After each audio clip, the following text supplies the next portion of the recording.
Let me share my screen. Are you guys able to see my screen? Yes. Okay, perfect. Okay, first of all, thank you so much, guys, for joining this call and supporting this noble cause. Uh, some of you guys know me. My name is Prashant. I'm the founder of Idea Viewer AI, where our goal is to simplify the AI education. And this whole call is about furry friend rescue. So my wife, she is associated with that rescue. And every single dollar we are going to raise as a part of this call, that will go directly helping that furry friend rescue. So that is little bit about it. Let me come back to the today's topic. So today we are going to build the 3 real world AI agent, and that is for the cause for the furry friend rescue. And the first agent we are going to build is something, a code review AI agent, which is using a tool called n8n. Second, we are going to create something called Linux performance debugging agent using CrewAI. And finally, we are going to build a RAG agent using a LlamaIndex. And that is something called an agentic RAG. Now, before I get started, I think every one of you aware of AI agent, but let me give you some 5 minutes brief overview of what AI agent is and what is the use of AI agent. So let me get started. So I will tell you like why this AI agent becomes so much popular and what is the main cause of that. So some of you guys aware of, some of you guys still remember that if I ask this question, like when was ChatGPT released by OpenAI and what was its training cutoff date? Okay. So this is one of the question if I ask to ChatGPT. So, ChatGPT was released on November 30, 2022, and it is based on this model, and it has a training cutoff date of 2021. Let me put this here. And it has a training cutoff date of 2021.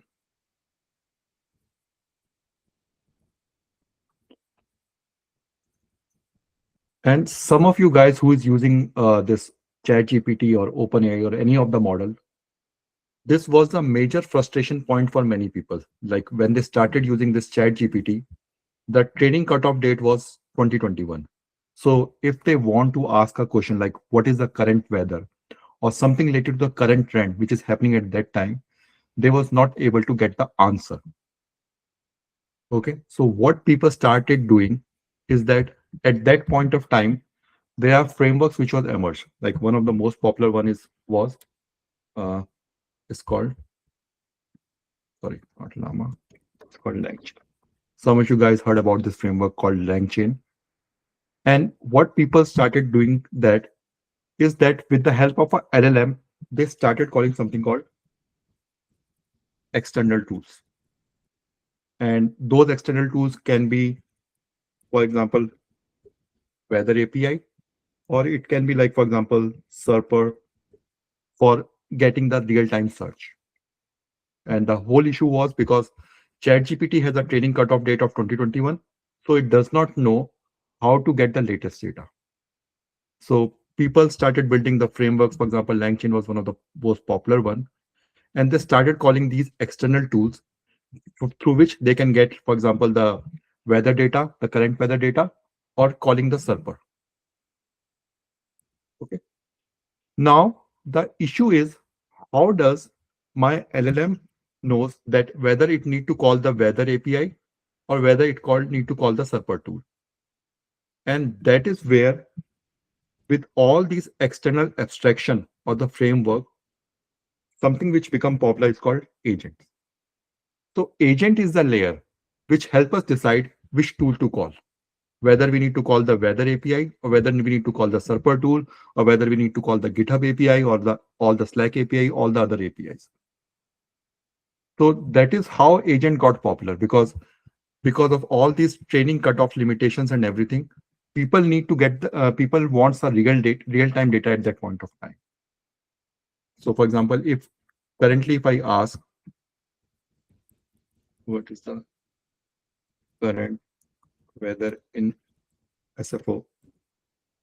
ChatGPT or OpenAI, under the hood, they are using some kind of a agent, and that agent is able to pull the data. But under the hood, it also uses tools, and that tools is going to pull the data for us. But way back in 2022, that feature was not present. And people start building the tools. And when they start building the tools, you need someone who can guide those tools, which tool to call. For example, in the case of like weather, we need to call the weather tool. And for example, if we need to do the search, we need to call the serper tool or any n amount of tool. And that is how this agent thing become popular, because agent is the one who guides it. Is that part is clear to everyone? How AI agent become popular? Yes. Yes. Yes. Okay. So one more concept. Agent is anybody who is doing manual to auto, right? It doesn't matter what the task is. It's Or is manual it- to auto, but at the same time, there is someone who need to guide. Like for example, you have like a 10 or 100 tools, but you don't know which tool to call. So it's agent who is going to guide which tool to call. There's a lot of things which happen under the hood. So for example, you may have heard something called React paper. So this is the main paper which lead to the rise of these agents. And under the hood, like most of the people think it's just an automation, but also it's used something called TAO, which is called thought action observation loop. So a lot of things happening under the hood, but just to give you a brief overview of idea, like why the AI agent become popular, because of all these cutoff date and everything, which is not present now, because if I ask ChatGPT in latest question, it will be able to answer it because it is using agent under the hood. But earlier, way back in like 2022 at the early stage, that is how agent comes into picture. Is that part is clear, Ram? Yes, Prashant. We can move. Okay. There's one little thing I also want to mention, which is important in current context, is that when people start calling these external tools, right, they are calling in their own way. And now when I said in my calling in their own way, so let's say this weather server, they expose their own weather API, right?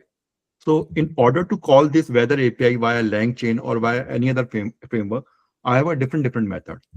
So for example, I can call it via simple curl command. I can call it and get a response. I can write a shell script, right, to call this weather API. I can write a Go script. I can write a JavaScript. It's my own way. I want to call this external API. So there is no standardization. People start building their own layer. They have started building their own authentication layer, authorization layer, everything they started building it. So one thing which was missing at that time is called standardization. There is no universal standard that, okay, if I need to call this weather API, I have this standard through which I can call this API. So that lead to rise to something called model context protocol. I know this is not the part of today's webinar, but I just want to give you the hint that why all these tools comes into existence. So model context protocol is a standardized way through which, so for example, I have something called a MCP server. I just need to call this MCP server, and MCP server will take care of everything. It will call the weather API. It will get the response. Let's say we have one popular server, MCP server, like GitHub MCP server. So GitHub MCP server under the hood. So for example, for a particular repo, I want to see what are my top 5 open PR. So now I have a standardized way. I just need to call that MCP server, and MCP server under the hood call those tools, and those tools will get the data back to me. So this is something, I mean, these are two popular topic. One is, we all know, AI agents. And second is called MCP protocol, which just provide the standardization. Okay, because these two are interrelated somehow. That's why I want to mention it out. But any doubt regarding this MCP?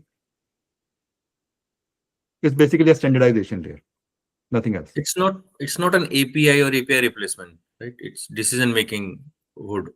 No, it's just while calling those endpoint, we have one standardization now that we need to call the MCP server, and MCP will take care of everything. It's called some of the APIs under the hood, but it has its own API. But it's create a one smooth path for you now, rather than you building your own small script to call those endpoints.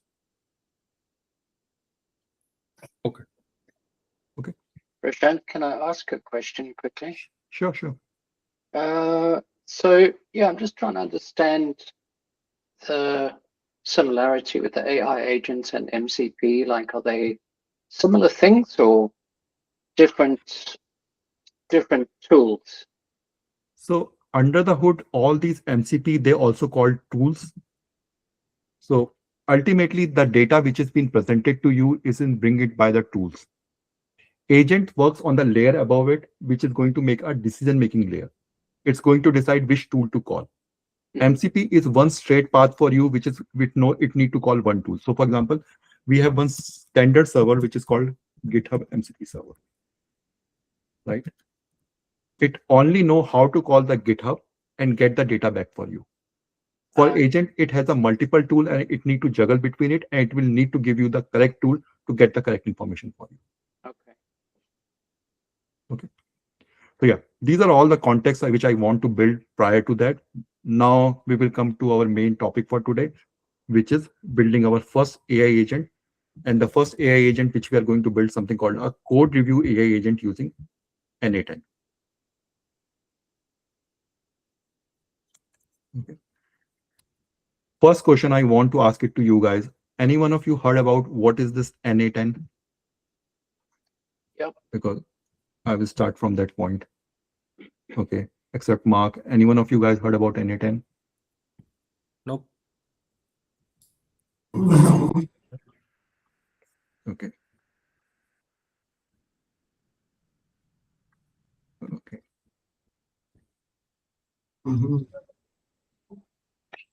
Okay. So n8n, where is that? n8n, we used to call it a low code or no code tool. Okay.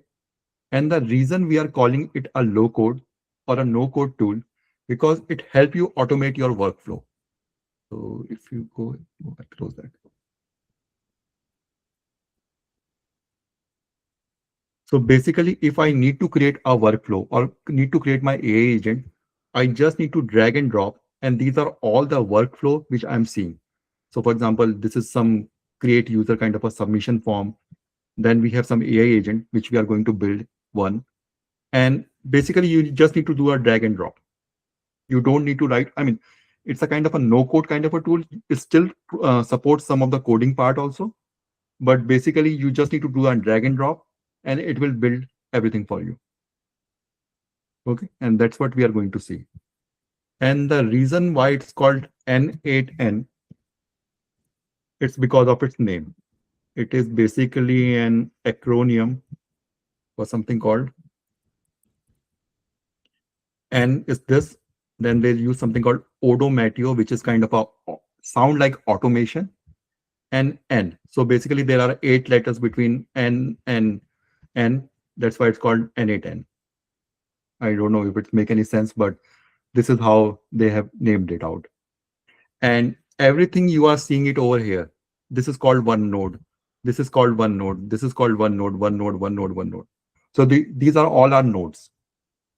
And that is the main idea behind this n8n, that it's create this node automation and we can build an agent on the top of it.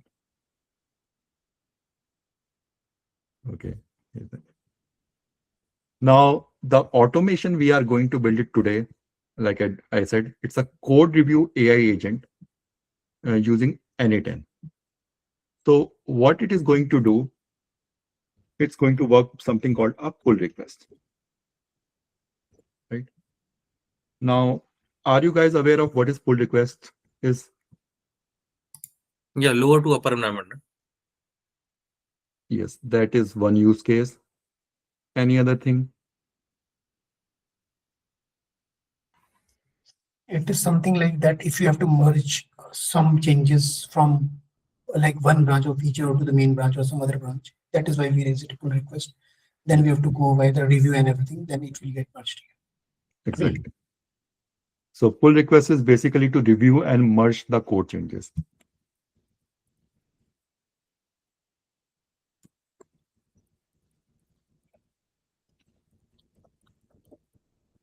Okay. And just to tell you that pull request is a GitHub feature. So we know GitHub or all the other these providers like GitLab, or we can say Bitbucket, they are just a UI on the top of a Git, right? On the top of Git. So if you look at the initial, like the Git code, that does not support Git pull request. There is no feature, something called a pull request. So it's just an abstraction on the top of like a Git, because initial Git, it support commit, merge, but there is no concept of pull request. This is something which has been created by GitHub. And any one of you who worked on GitLab, do you know what it is called in GitLab?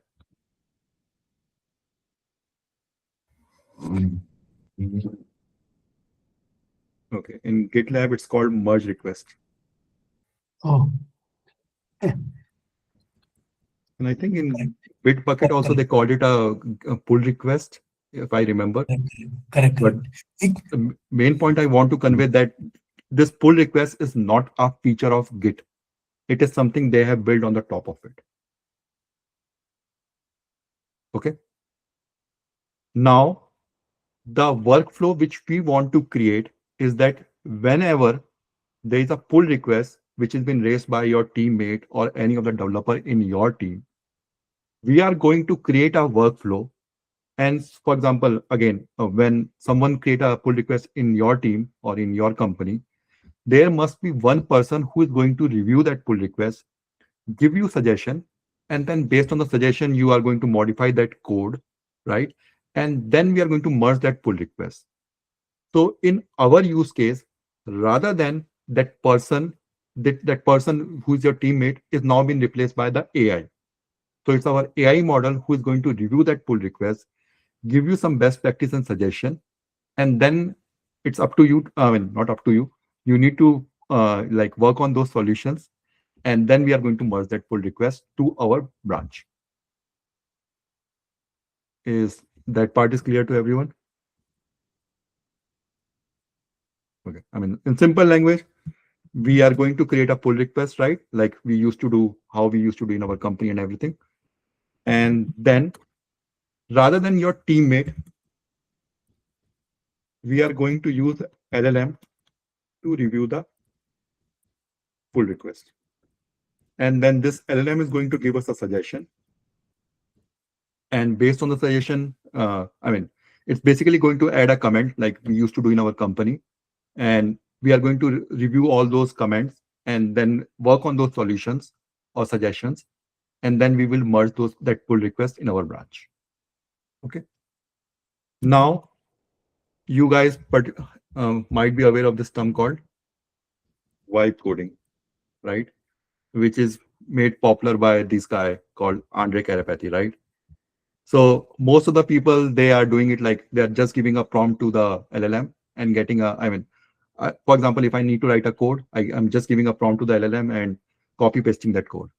So we are going to follow a different pattern. Now, I want to make this session interactive. So forget about n8n, okay? If I'm giving you this task to build this automation where rather than your AI is going to review the pull request, right? At what stage you are going to start, or at what step you are going to start? So basically, like we used to do it like an older way, right? Like we collect all the requirements before we started building it. So now I know we are all in the vibe coding stage where we just ask LLM to dump the information and we just copy paste it. But we will do it like a traditional way. We will collect all the requirement and then we will build our automation on the top of it. So again, it's open to you guys, like how we want to build it. So if I gave you this task to build this kind of automation, at what point at what stage you are going to start it? I will just note down all the points. So this will not only review, sorry, Go ahead.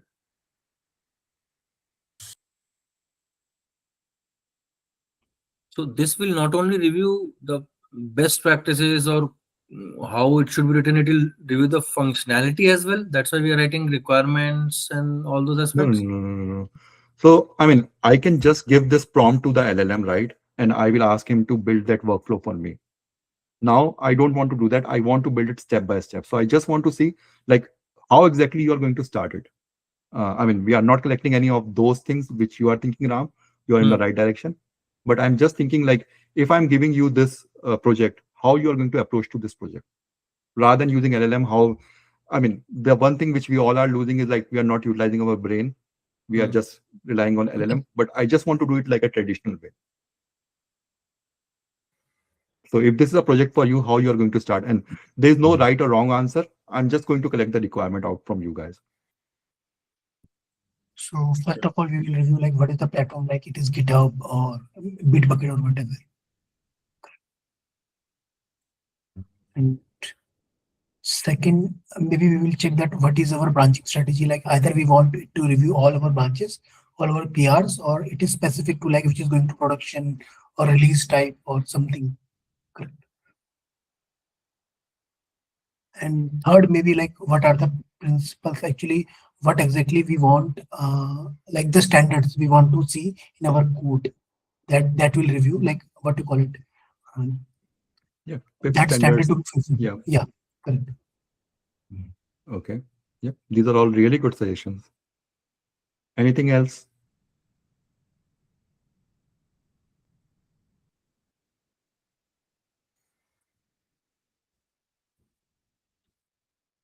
Okay. Which tools we are targeting? I would start with git command needed. Is that what you mean? No, Mark. Like whatever Himanshu had mentioned, I'm looking for these things, these requirements. Okay, yeah, got it. Govind, what tool you are targeting? One PR versus MR. Yeah, so this comes under GitHub, right? Whether we are going to use GitHub versus the Bitbucket, that will decide we are using Git PR versus MR. And as it is reviewing our PR, so we have to make sure like approvers, at least there is something like that, approvers or something. Are they come to the picture or we want to send them? Sure. And coming to the suggestion part, like if we are suggesting like who has created the who has drafted the PR, we want to give him some suggestion that you have to change it or so like Yeah, basically comment, right? correct. Okay. Anything else? Would it include technology as well? What kind of code it is? Python or Scala or Okay, sure. Databricks?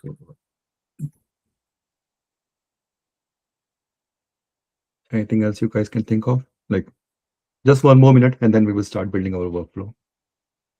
But I just want to do this mental exercise before I just show you that, okay, we will just go to the n8n. I will click on 10 different points and build the workflow for you. I mean, anyone can build that, right? At this stage. Maybe the but it is not applied to everyone. But if we are reviewing the first time project, so we want to see whether unit tests are there or not, project is as per the standards or not. So you mean test cases? Yeah. Okay.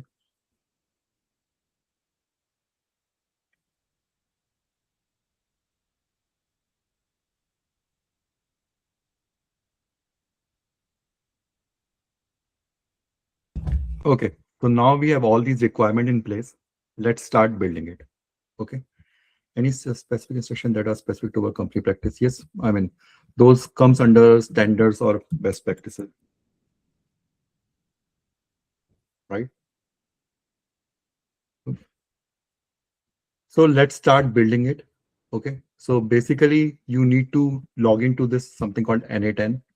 Let me ping you guys in the chat. You basically need to log into this and create your account.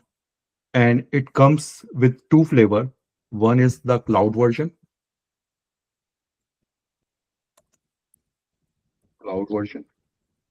And then you have the in-house one, which with in-house, I mean, you can run it in your own local machine with the help of a Docker container, which is completely free of cost.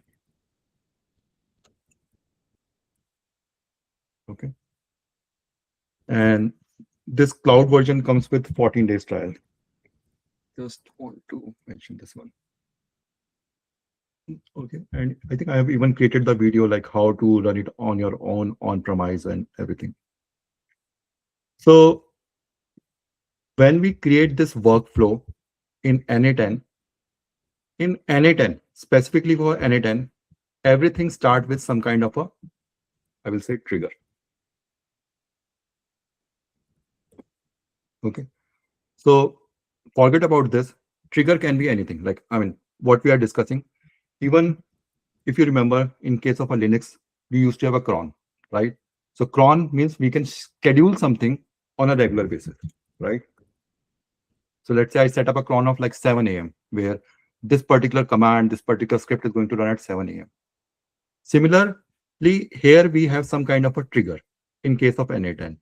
Trigger means in our use case, when somebody is going to create this pull request, and for this use case, we are sticking with something called with GitHub. So when somebody is going to create a GitHub pull request, it is going to create a trigger for us. Like, okay. So let's see how we will create it, and it will be much more clear when you are going to see it. So here, this is the n8n workflow. When you first log in, you will see something that, and it will say create workflow, and you will say add first step. We'll make it big. And here you will search for something called GitHub. And if you scroll down and search for something called pull request, which is our use case we are trying to solve, it will give you this kind of information. Okay. Now you need to fill all these details. So first thing is we need to set up our GitHub credentials. Okay. And the reason we need to set up our GitHub credentials, because we know that GitHub is running somewhere, right?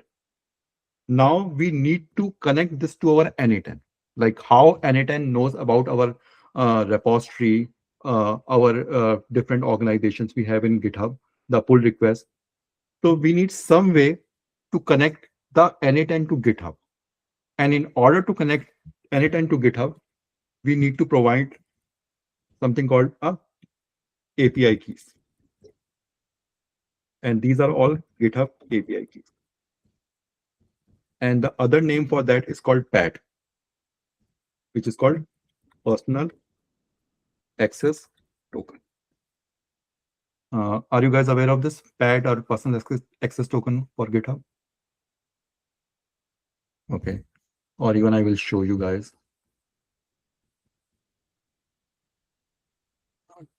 This. Where is that? Yeah. So I already connected to this, but here you need to say something called create. Connect to this account. Let me show you again. Writing. Close. So here you say create new credentials, and you can click on this one, and this will automatically pop up the window, and it will connect your. If you logged into your GitHub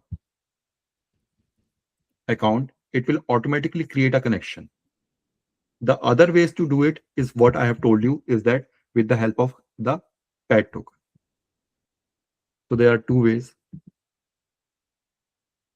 Now the next thing you need to tell it to this workflow, like which repository and which account you want to do the pull request. So here in my case, I have something called Idea Weaver AI, and I will show you. And the repository where I want to do it is called DevOps-testing. Okay. Let this one comes out. So basically what I am telling it, that whenever I am going to create a pull request on this particular repository, and let me show you. DevOps-testing. That information will come to my n8n with the help of this trigger. And this is a trigger. Like creating a pull request is going to create a trigger, and that information, which I'm going to show you in the next step, is come to this n8n workflow.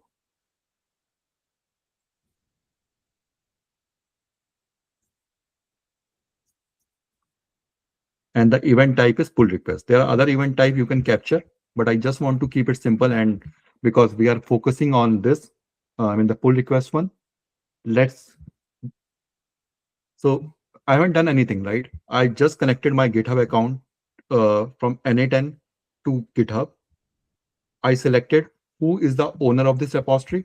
So this is the owner, right? So once you connect your account, it will automatically come up here, and you just need to search for that particular owner.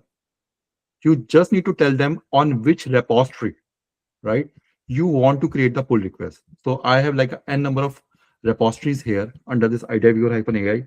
So I want to create a pull request, like I want to trigger an event on that specific repository and want to capture it. Okay. And then I need to tell them which event I want to capture it. So this is the pull request.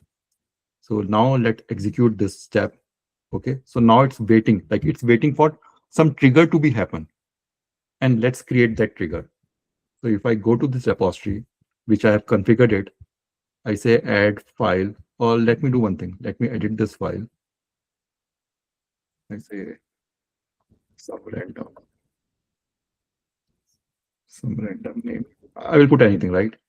I will commit a change, create a new branch, right?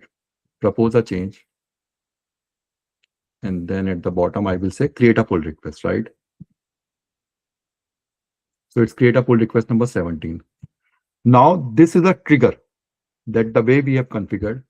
And if you come here, see, we have opened a pull request here. Let me make it this. And all these information comes back to me here. And now I need to utilize this information and send it to the LLM. And LLM is going to review this information and give me some recommendation. Is that part is clear to everyone? Can you repeat once, Prashant, the sequence? Okay. So you have understand, like I haven't done anything special here. I just connected my GitHub account, right? I added the repository owner and everything. Now I have the information about the pull request that I've created, right? In n8n now.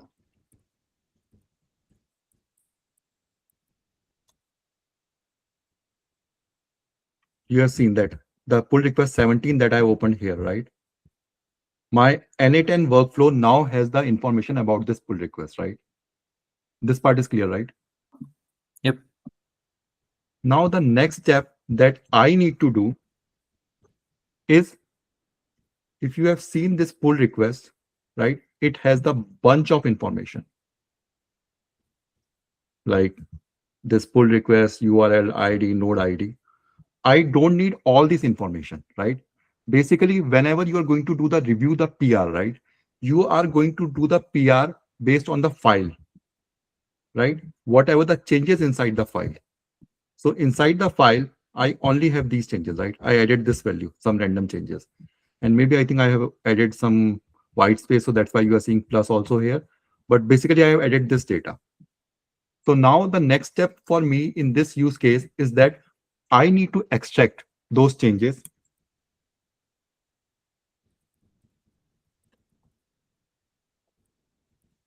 from the pull request, right? Then I need to send it to the LLM, because LLM is the one who is going to look at these changes or whatever the changes which is present in that code. I'm just giving you some dummy example. We are going to see with the help of an actual code also. So just give me 5 more minutes. Extract those changes to and send it to LLM. So now rather than your teammate or some human being, it's LLM who's going to review it. But before we are going to send it to the LLM has some fixed format. Okay, I cannot send all these random data to the LLM. So we need to do some kind of something called prompt engineering.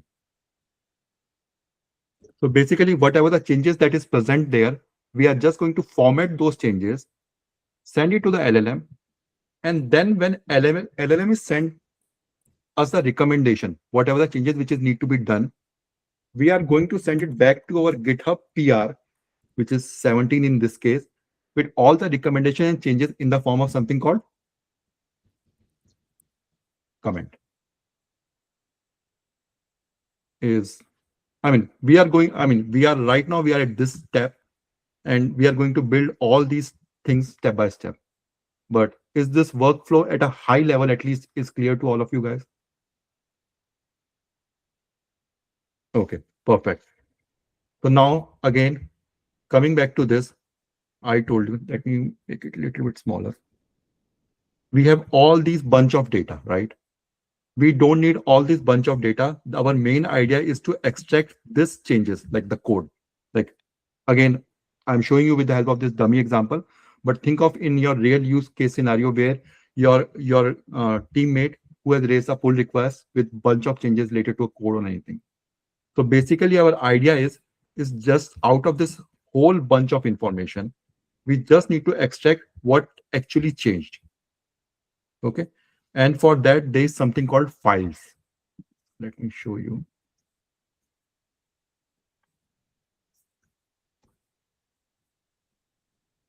And one thing I told you that in case of this n8n, everything is a node, because n8n main name is node automation, right? Automation.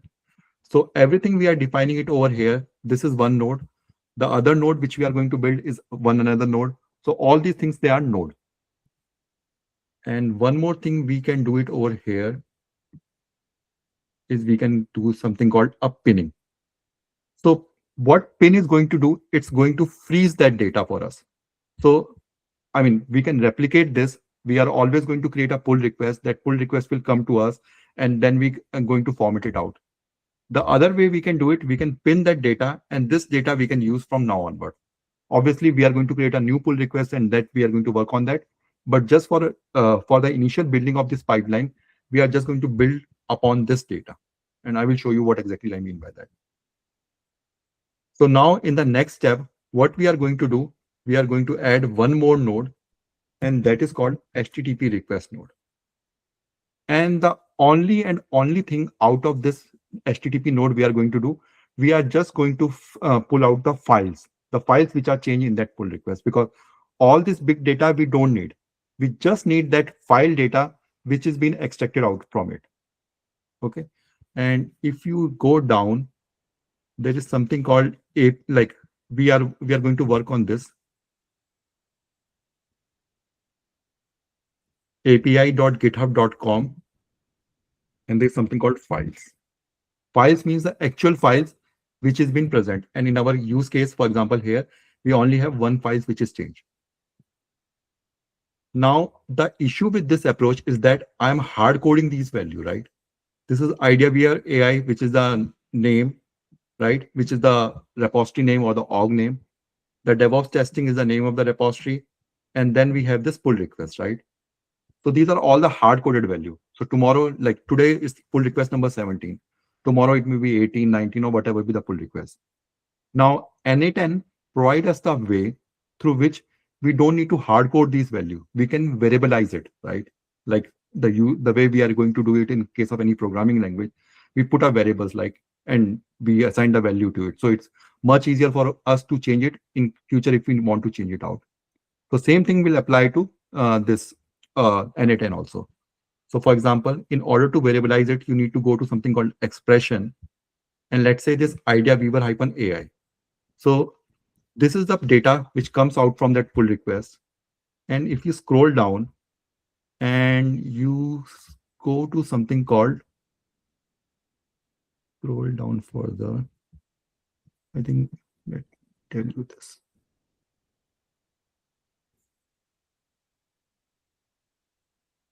And this is a really neat feature of this, n8n. So you see this here, it is login, right? So what we can do, I will remove this and just do drag and drop here. Now you will see, rather than having this hard-coded value, so next time, if I'm going to create a pull request and it will come from different user, it will automatically change this value for me. We are not hard coding anything. We are just making it variabilized. Same thing, we can do it for the repository name also. We can just need to find it out where exactly the repository name. And same thing, we can do it for the pull request number also. So this whole thing will look like this. I don't want to waste your time, guys. So repository owner, repository name, and the number. If you look at the bottom, it is parsing it to the exactly the same thing based on this pull request. But now it is more dynamic in nature. And this is one of the advantage of n8n, where you can just do the drag and drop, and you have all these fields which is been variabilized for you. Is this point is clear? Because this is really important, and this is one of the highlighted feature of n8n. Okay. So now execute this step. Now you will see out of this big blob of data which comes out of from the n8n. Now we have the exact, the blob value. We are going to further filter it down. But you see, this is the main thing which we are trying to figure it out, like the patch. The patch means what are the changes which happened between the PR, or what are the changes which we are trying to merge as a part of this PR.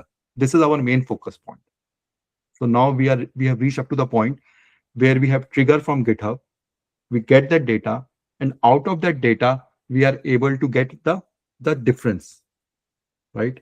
You probably heard of git diff command. So we have done something a diff kind of a style where we're trying to get all these value. Basically, we are focusing on this one. Okay. Now I said this data, we need to feed it to the LLM. But LLM, we cannot feed this raw data because it's the same principle, garbage in, garbage out. So if we are sending the garbage data to the LLM, we are getting a garbage response out from the LLM. So basically, we need to do some kind of a prompt engineering where we need to filter this data and we need to create a prompt, and that prompt we need to send it to the LLM. Okay. So basically what we need to do at this stage is something called it provide one more node, and that node is called code. And right now, n8n supports only two type of a code. One is in coding in JavaScript and coding in Python. Okay. And let me ping you the code, which I'm going to put it over here. Anyway, whatever we are coding it over here, I have the GitHub repo. I will share at the end of this demo, but just to give you an idea. So if you are new to the Python, this code may look scary to you, but basically we are not doing nothing on this. We are just extracting those fields. And our main idea is to create a prompt like this. Like you are a senior DevOps engineer with expertise in CI/CD. This is something related to DevOps. But if you want it to be a generic purpose pipeline, then you can remove this part. And you said you are a senior engineer with expertise in, for example, we are building this for Python. So we can say that you have the expertise in Python. All this information will remain the same. And obviously you need to modify some of these information. Let me put this, and then I will show you what exactly I mean and why we are doing this. It will be much clearer for you. So basically we go it here, runs once for all item, remove this, put it here, okay, and execute the flow. See, let me put it in the form of, I think this is better. See, now we have this prompt. And this prompt, we are going to send it to the brain, and the brain is the LLM. Any questions so far? So where did you get this prompt? I missed the 30-second. Okay, so I created this script, which I have pinged you guys here, right? So Okay. whatever the response we got out from this, basically we are sending that prompt to along with this data. Like you see this DevOps testing and all those, the changes which has been done. See here, let me copy it here.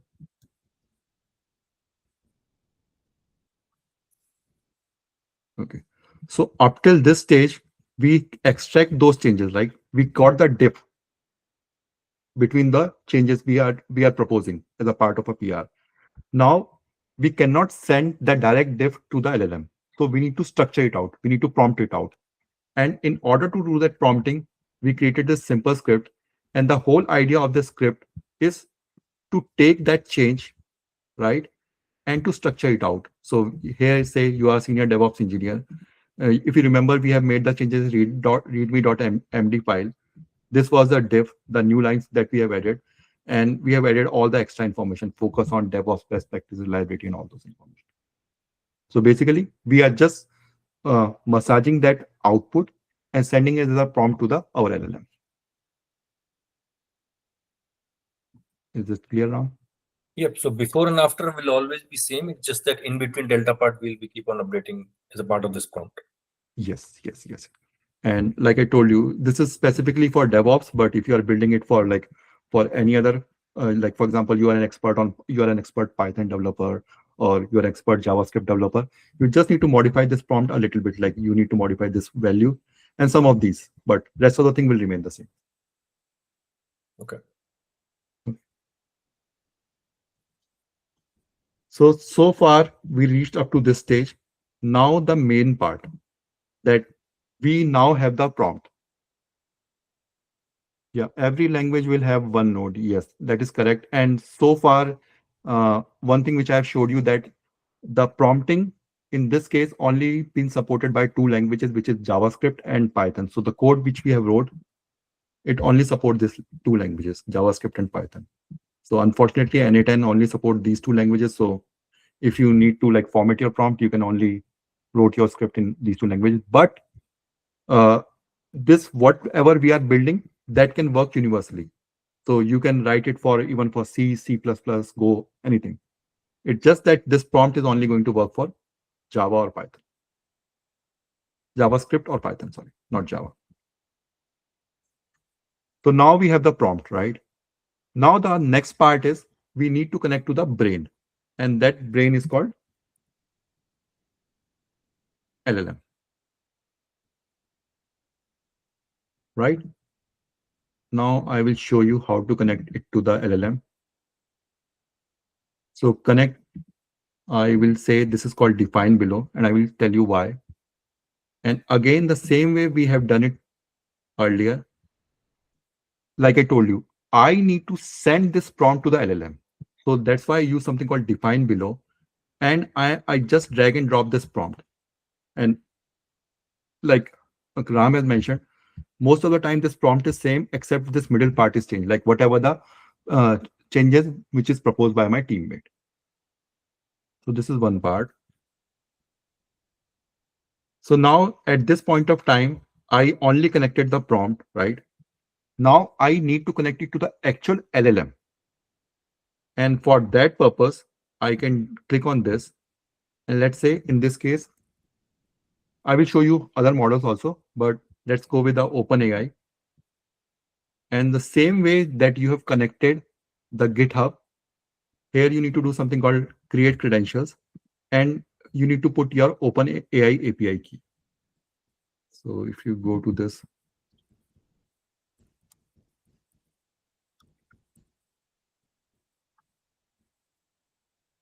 OpenAI platform, you can go to this API key and you need to create a new secret key.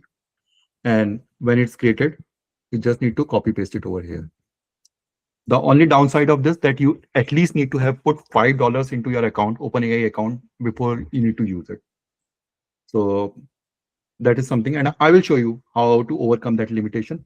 But for the timing, just understand that what we have done it over here, that we have connected our OpenAI account to our whatever the prompt we are sending it to it. And the important point is, sorry. And here you can see, you can use any of these models which is available. Okay, so I'm just using GPT-4o mini, but it's up to you, whatever the model you want to use. Make it tidy. So we reached up to the point, right, where we have now sent our prompt to AI agent, an AI agent use, in this case, we are using the OpenAI. Okay. At this point of time, at least for this exercise, we don't need any memory. Memory means we want all the conversation to be recorded, right? If you ask any question to ChatGPT, it will record those sessions. So it's recorded in its memory. So for example, I think most of you guys are aware of this. For example, if I ask them, my name is Prashant. Okay. And I will say after this, 1 + 1. Okay. 1 + 2. All those information I'm sending into a ChatGPT. And if I ask, what is my name? So basically it has a memory part which has been assigned to it. And that memory is storing all this information. Remember that all the LLMs are stateless. They have added some other component on the top of it, which is the memory, which hold this. This is not a feature of LLM. LLM by default don't store any of this information. It is some additional component which is added on the top of this AI layer, which store all this information. Okay. So for this use case, we don't need LLM, or we don't need memory, we don't need tool. The last component which we need is that now LLM has reviewed our PR. It is going to, it will suggest some recommendation. Now the next thing which it's going to do is it's going to send the response back to us. Mark, you have any question? Yeah, so in terms of that memory that you're talking about on the LLMs, that's something to do with the amount of tokens that you get, like with the free account, for instance. It's like 20,000 tokens on ChatGPT. And if you want the LLM to have a memory, in inverted commas, a memory, then you pay for the monthly subscription, then you get more tokens. Is that right? Not totally, but it's all depend. Like I can give you OpenAI API pricing. So if you look at the latest model, like for example 5.2, it has the limit of, like for example, for 1 million token, and this is for input. Input means whatever the question you're asking to LLM, and this is nothing to do with this ChatGPT, not this ChatGPT.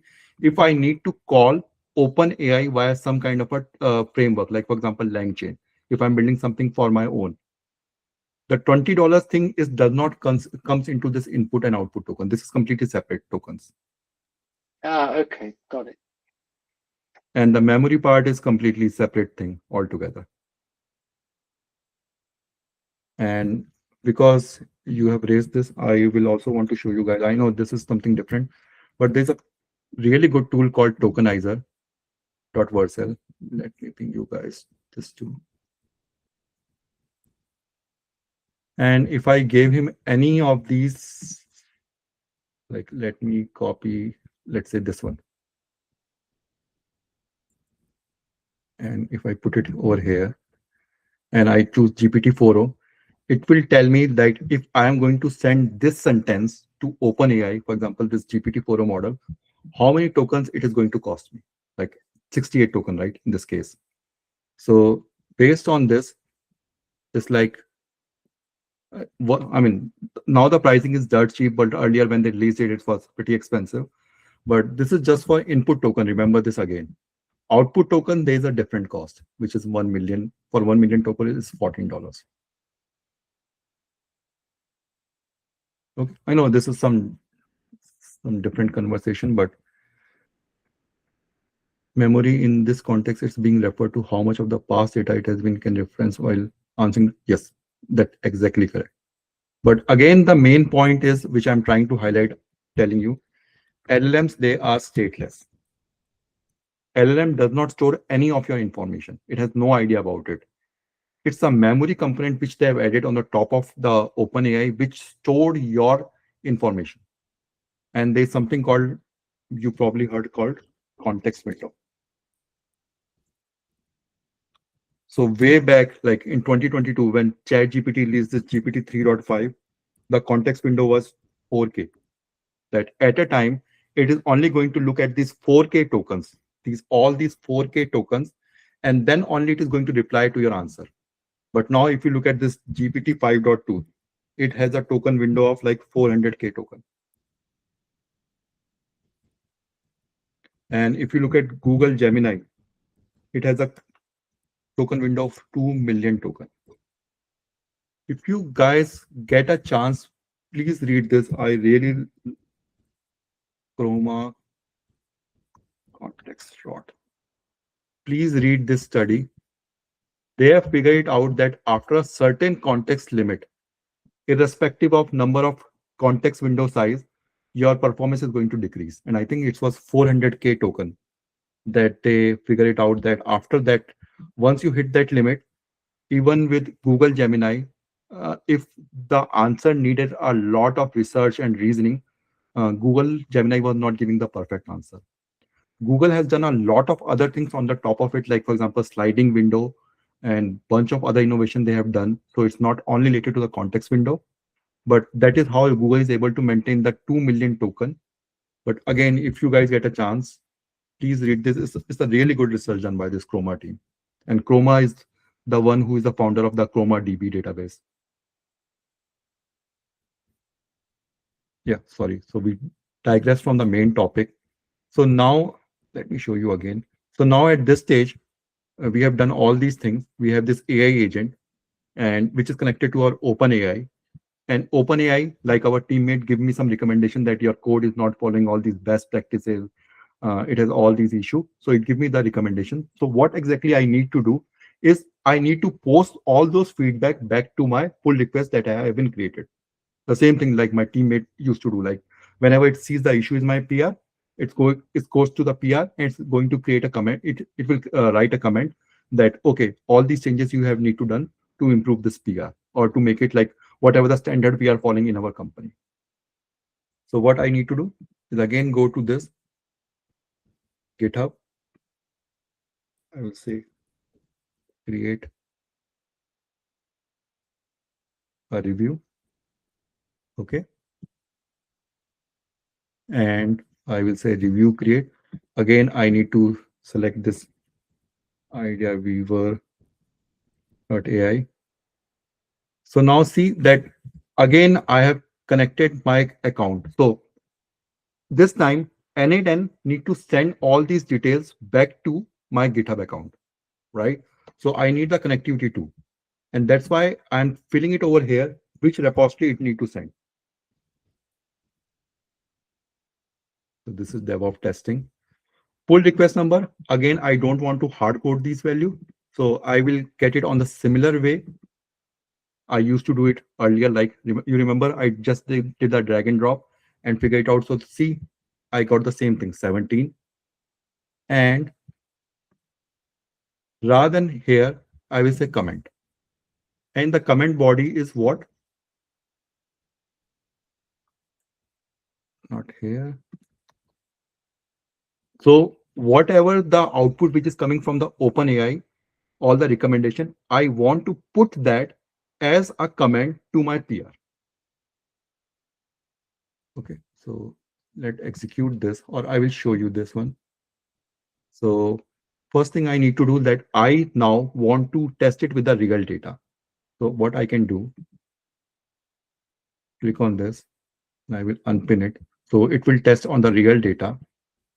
I will say execute workflow. Okay. So now I have created this entire workflow. It is now waiting for a trigger, and the trigger is our pull request. So let's go to my repository, which is this one. And this time, rather than creating all these dummy PR, let me create a PR which is going to make some sense for you guys. So let's say I will add, create new file. I'm just giving any name, for example, log.py. And let me ping you guys the content of this file too. Or let me show you first, and then I will tell you.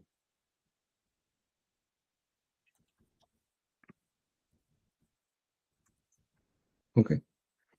So if you look at the code that I'm writing it over here, it is a pretty, I will say, unsafe kind of a code, or it is not following all the best practices.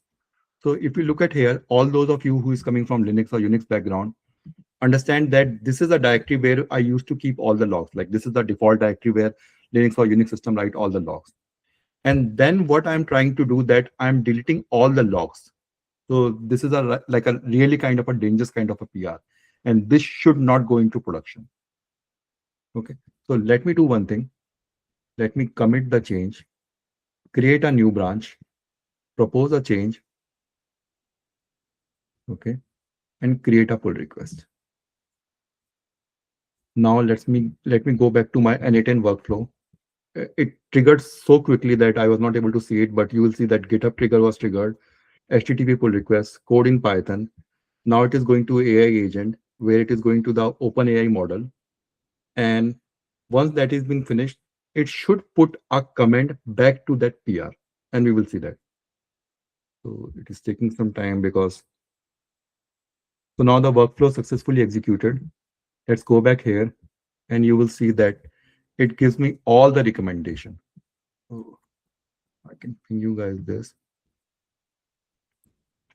And this is the same thing which I was expecting from my colleague also, that it will give me recommendation that default directory, which is log.dir, which is a kind of a very dangerous, and it should tell me that we should not delete that directory.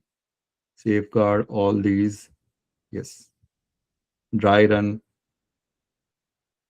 So this is what exactly, I mean, any user or anyone in your company, your colleague is going to review the PR.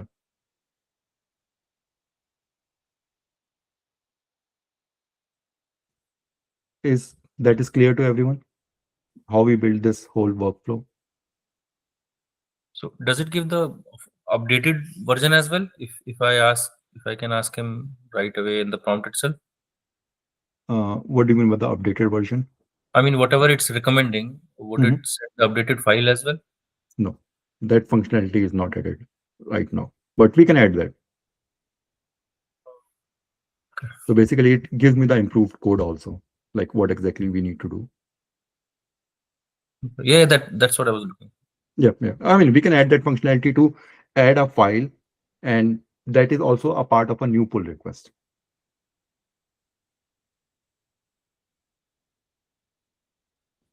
Any other question? I'm not sure how clear is my audio. That's why I'd been typing. In the previous step, when you connected the repo, can that also be variabilized, or it has to always be from the drop down? Because we did variabilize it in the previous step when we were pulling from HTTP or one of the steps that I don't remember. Yes, that you can variabilize only up to some extent, but here when you are specifying the repository name, unfortunately, if you need to create this workflow, you need to do it per repo by repo. So that is unfortunately not available. I mean, that I feel is, yeah, I don't think so there's any way to do that. But that means we can always create one workflow per repo. Yes, that's correct.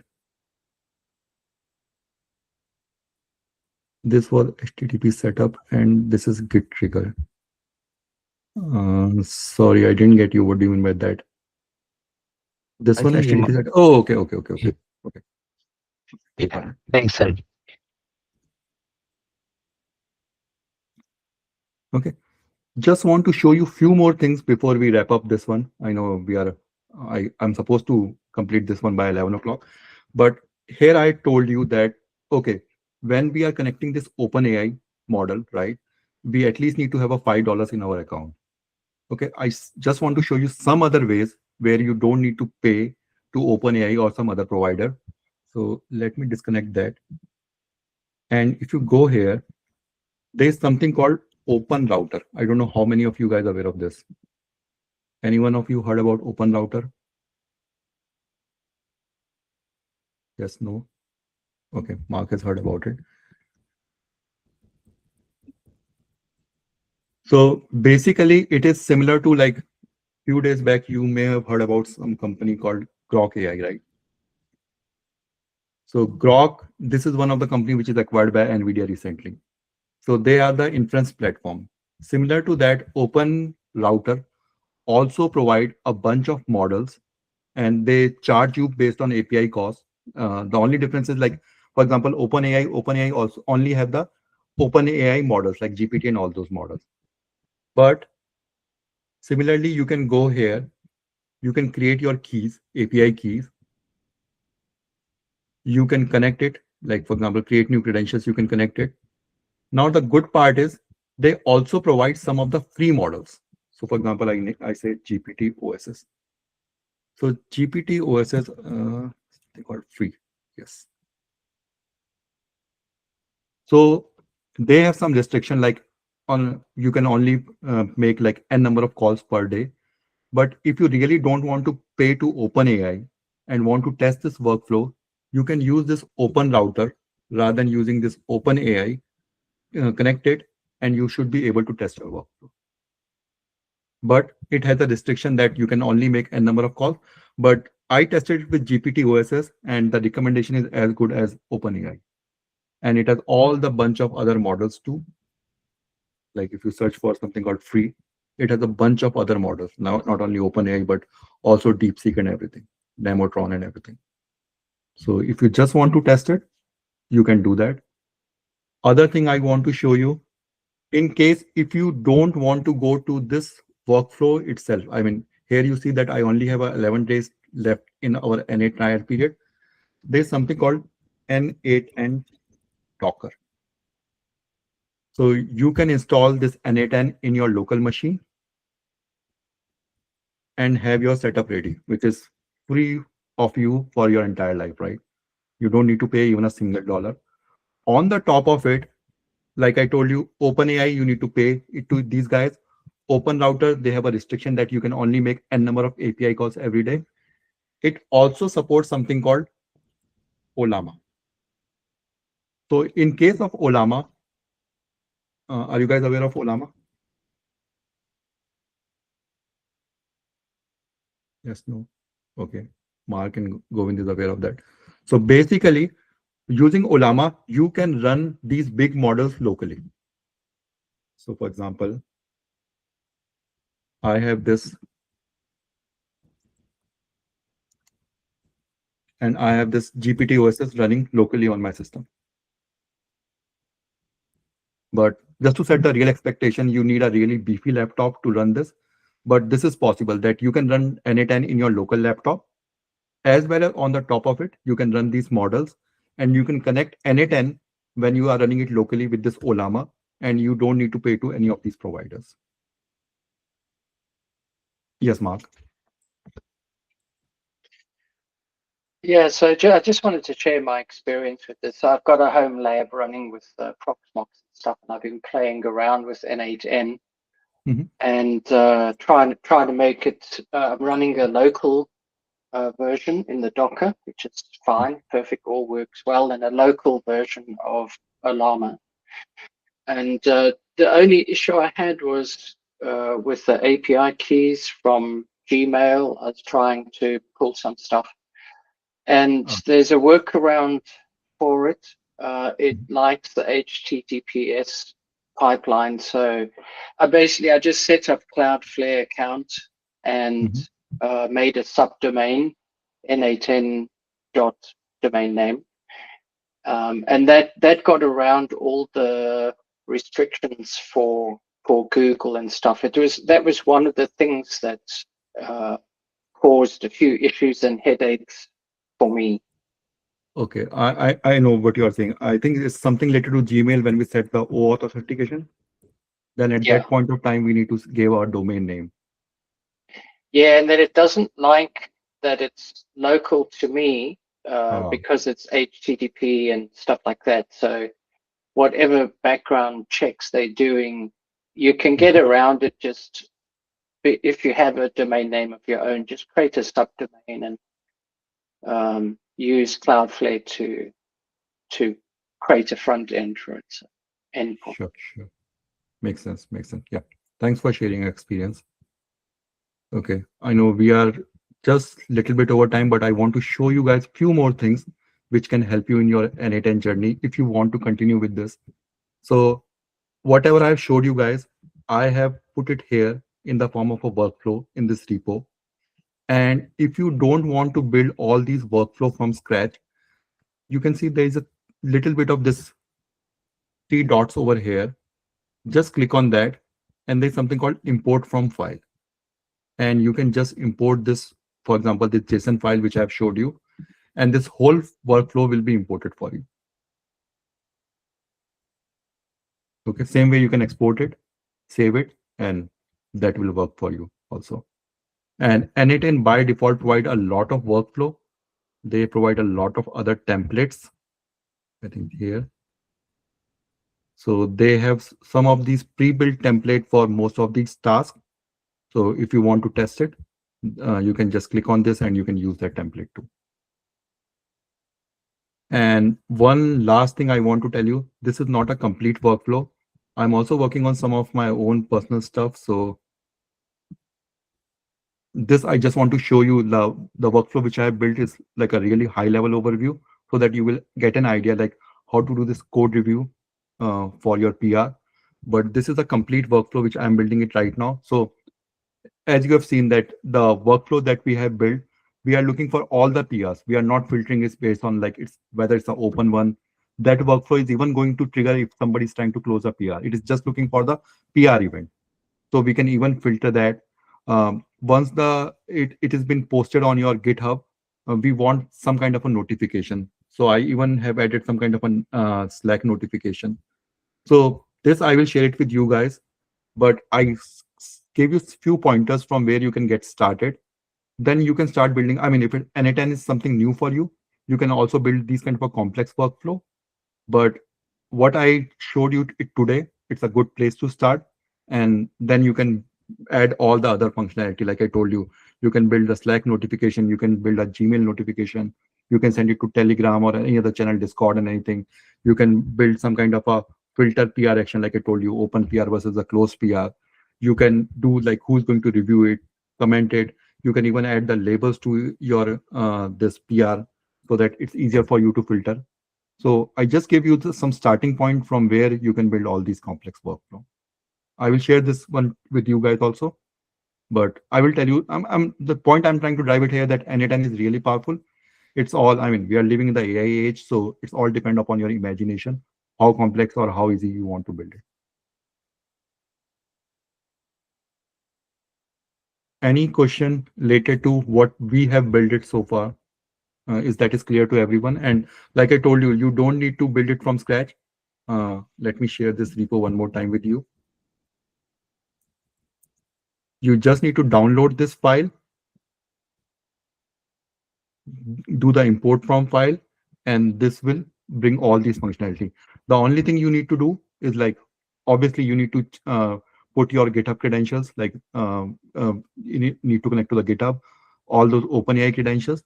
And I also showed you if you don't want to spend money on OpenAI, you can use open routers and all the other providers. And if you want to run it on your local desktop, I gave you the link to the Docker installation, as well as you can use Ollama also.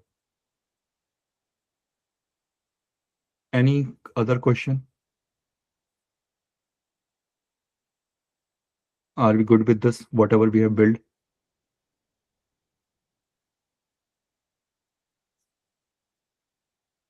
Okay. Okay, guys, it's 11:16. I think we are in this call from 1 hour, 16 minutes. We are going to take like a 5 minutes break, and I will be back at 11:22 sharply. So just take a break, stretch your leg, and we will be back and we will start building our second AI agent, which is the performance review agent. Okay. See you guys in 5 minutes. Thank you.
Okay, yeah. Welcome back, everyone.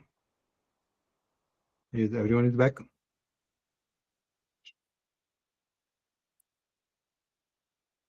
Ram is back.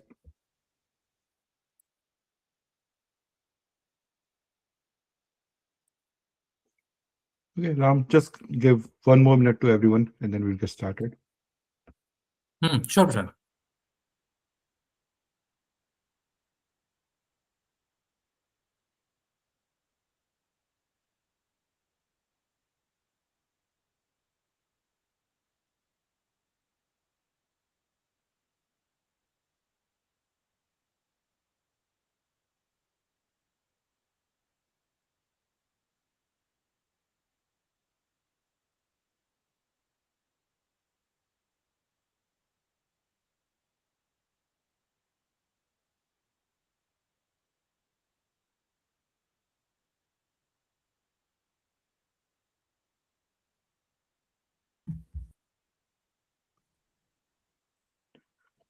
Okay, let's get started. Before, let's say, so second agent we are going to build now, it's called Linux Performance Debugging Agent using CrewAI. Okay. But before we start building this agent, any one of you heard about this framework called CrewAI? Like we have learned one of the framework called n8n. Okay, Ram is aware of that. Himanshu is aware of CrewAI. Anyone else? I can show you guys CrewAI. And they even have a, not this one, CrewAI repo. AIB repo. Sorry guys.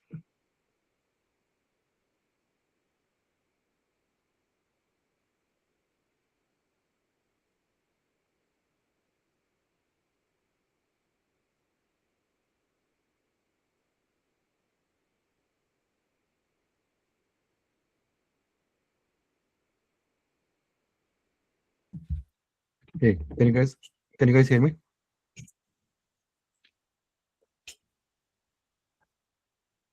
Okay.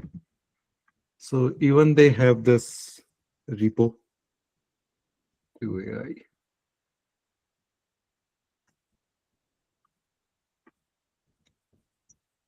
Let me bring you guys all these talk.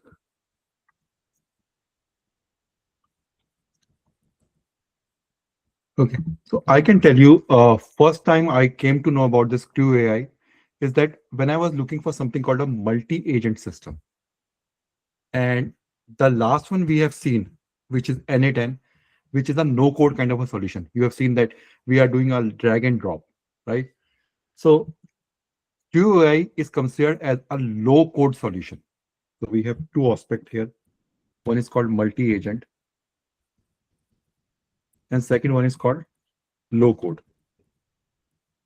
Anyone wants to discuss about like what is multi-agent, or you guys who worked on CrewAI, what is multi-agent and low-code with respect to CrewAI?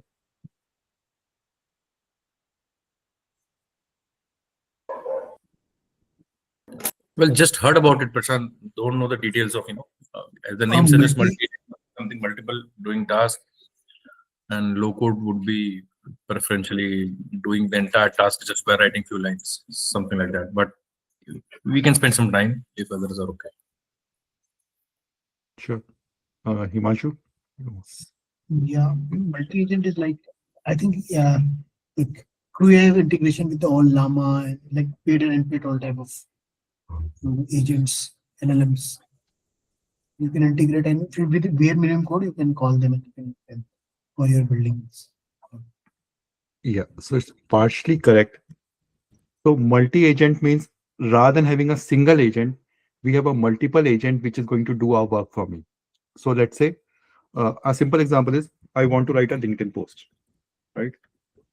So I can create a multiple agent. There is one agent who is going to do a search for me, right? Search for the content. There is a second agent who is going to do the review those content for me. And finally, we have a one agent who is going to post those content. So now we have got the multi-agent framework where we have the different agent who is going to do the different works for me. That's the main idea. Rather than having a single one super powerful agent, we have a multi-agent framework where we have this multiple agent who's doing the work. The another concept is called low code. So when we are going to look at the code of this CrewAI, we will see that rather than we are writing something like code in Python or any other language, we are writing mostly in plain English. That's the other advantage of using the CrewAI.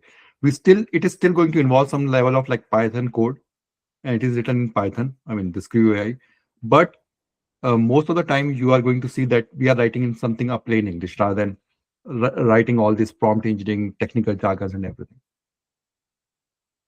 So with this out of the way, what we are going to build is called a Linux performance debugging agent using CrewAI.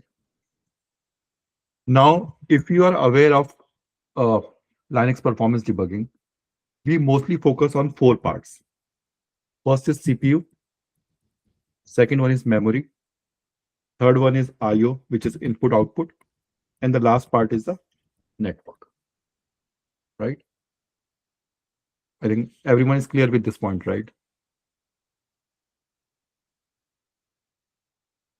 Okay.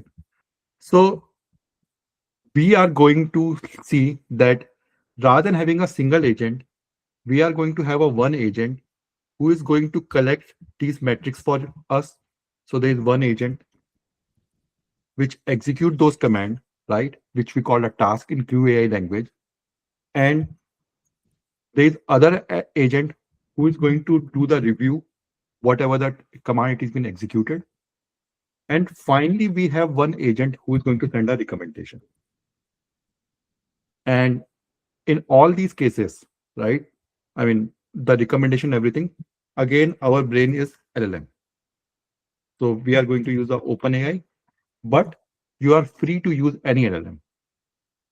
So it's a recommendation which is being given by the, so for example, if let's say we are executing a top command and we are seeing that this XYZ process is consuming the high CPU, just for the sake of the example. So we have one agent who is going to execute this top command. Whatever the output which is coming from that top command, there's one agent who is going to review it. So it will see that this XYZ process is consuming the high memory. It will send that review to the LLM. And then this recommendation agent is going to send us a recommendation, all those like what exactly will be the steps which we need to perform in order to bring that CPU utilization down. Is that part is clear to everyone what exactly we are going to build?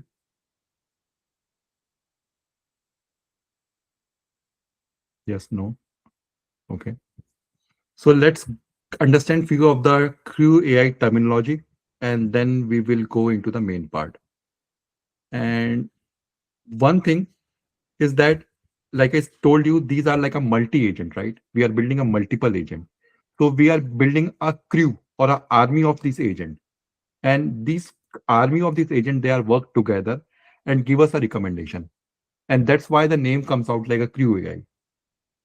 So just want to tell you like why exactly this name has been done. For example, the n8n, we have seen that it's n versus all the 8 characters in between. Same thing is with CrewAI, that because we are building the army of these agents and all these are working together. So it's working like a crew, and that crew is going to get our work done. So that's the whole idea about this CrewAI. Now, few terminology I want you to understand quickly, and then we will look at the code part of the CrewAI, which is pretty simple. So first thing is CrewAI works on something called a agent, task, and crew. These are the 3 main components of the CrewAI. Agent, and the way I remember this is called CAT framework, C-A-T. And the first thing is called agent. So think of it agent, and again, this is where some people got confused that even these agent task, and crew, they split out into some multiple category. So first thing, let's start with the agent. So agent is something you can think it of like in the last example also we see in the form of a prompt where we said that you are an experienced DevOps engineer. Same thing, we need to tell them that what exactly is you are going to do. So for example, here you see that I'm telling him you are a senior researcher.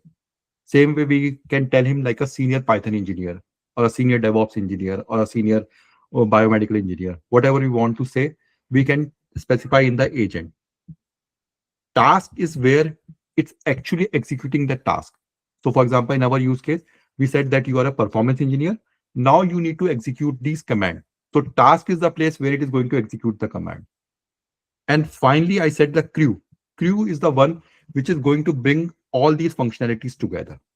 Like this agent, which we have defined, task, which is going to be executed, and crew is the final piece which is going to combine all these functionality together and form a crew or form an agent for us. Now, the first part of the crew, which I said that always remember this cat. This is how I remember, which is crew, agent, and the last part is task.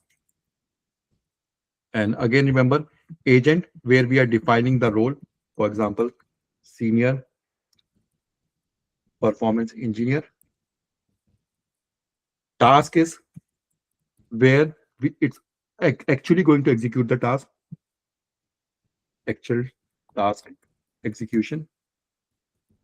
And crew is the one which is going to bring all these functionality together. This agent plus task. Combining everything is the main work of the crew. So now let's see how it is going to happen. So first, let's focus on the agent. And even in the agent, you need to define three things, which is called role, goal, and backstory. And the way I remember this is something called RGB. Most of you are aware of this framework called red, green, blue. Same way I remember this R is for role, G is for goal, and backstory is for all the important background details I'm giving about that task. So you will see that nowhere we are writing a code. We are just writing in something in plain English. And that's why I'm saying it's a low code where I'm trying to explain what is the task which I'm trying to achieve. So for example, in the role, we are going to define again the same thing. You are a senior Python engineer. What goal is what exactly you are trying to achieve, right? So for example, in this case, we are trying to achieve what? We are trying to get all this data or all this performance statistics out of it. Backstory is something which not many people focus on, but this is also a critical point. So for example, I can say you are a Python engineer with like a 10 years of experience, or there's a one popular thing called ELI5, which is explain it to me like a 5 years old. So where it is going to get its expertise and context. And we will see how we are going to do look this is as a part of a code. So this is agent part. Now defining the task part. So task also has three different components. One is called description. What is the expected outcome? And lastly, the agent. And even agents, they have something called tools. Like I told you, agent is just to decide which tool to execute, but tools are the places where it's actually going to execute the tool. So in our use case, the tools we are going to use is who is going to actually execute the command. Description, what needs to be done, which is pretty simple. What will be the expected outcome, and what will be the agent. And finally, the last piece, which is assembling the crew. We are going to assemble this agent, task, and the one more component called workflow. So basically, these tasks are going to execute sequentially. One task is going to execute it, then it's going to execute. The second task will be executed, then the third task. So for example, first it calculates the CPU utilization, then memory utilization, then IO, then network. So we can do this sequentially, as well as there's some called hierarchical, where these tasks can be executed in parallel also. So only thing when people started using CrewAI, and even I faced the same thing, like I think they have a lot of things which we need to learn. But if you remember, for example, the way I remember is like a CAT framework, and I break this into something called RGB, role, goal, and backstory. And then we have a task where we define like the description, the expected outcome, and finally the crew, which is going to assemble all these together. If you remember in those senses, it may be much easier for you to understand the CrewAI.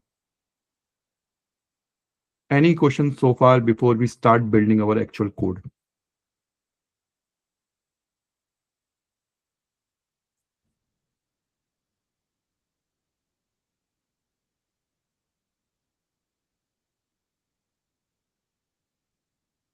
Okay.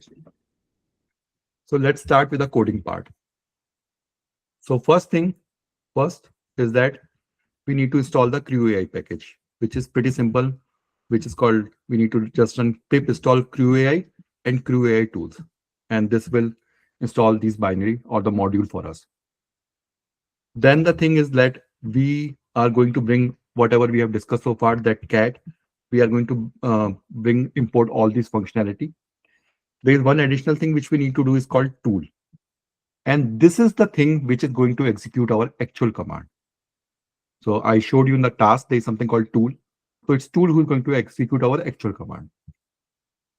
Then we have the OS, which is one more module from Python. So basically, like I told you, in our use case, our brain is the brain of this CrewAI agent is the LLM. So this OS package we are going to use to import the OpenAI API keys. So I will show you what exactly the use of this. And then we have the sub-process module. So any one of you who is aware of Python, you know that sub-process is a module which has been used to execute the Linux command inside the Python. So that we are going to see. Now, this one. So basically, like I told you, OS environment, we are going to bring out the OpenAI API key. And like I told you, I'm the founder of that startup called IdeaWare AI, where we provide these playground and these API keys. So if you use our platform, these API keys will be available for free for you guys. And as well as we have this NVIDIA GPU which is running. So we are going to execute this code on the GPU. Now, the first thing is we need to define a tool, right? And tool, in order to define a tool, we are going to first tool we are going to define is for the CPU utilization. And most of you guys are aware of this command called top, right? So top, we are going to execute in a batch mode. So let me show you. Let me make it a little bit bigger. So if you run this top command, basically it is going to execute in a kind of a cycle. It's a kind of a repetitive loop. But for our script to work, we cannot parse the output if it's going to be in a repetitive loop. So what we are going to do, we will going to pass a variable called p, and then we tell them that how many outputs we want. So we just want one output. So if I want execute top with b means for batch mode, and this number of repetition, number of run we want. So it's just going to execute this command and just going to give me the one output. I think it's pretty straightforward. Most of you guys are aware of this top command, right? Any question regarding this? Okay. And what we are going to do, we are going to use the sub-process, like I told you. We are going to use the sub-process module. And sub-process module is the one who is going to execute this command for us. What we are saying, this capture output equal to true, right? Because we want to capture this whole entire output, this guy. And then we have text equal to true. Any one of you guys know what is the use of this text equal to true?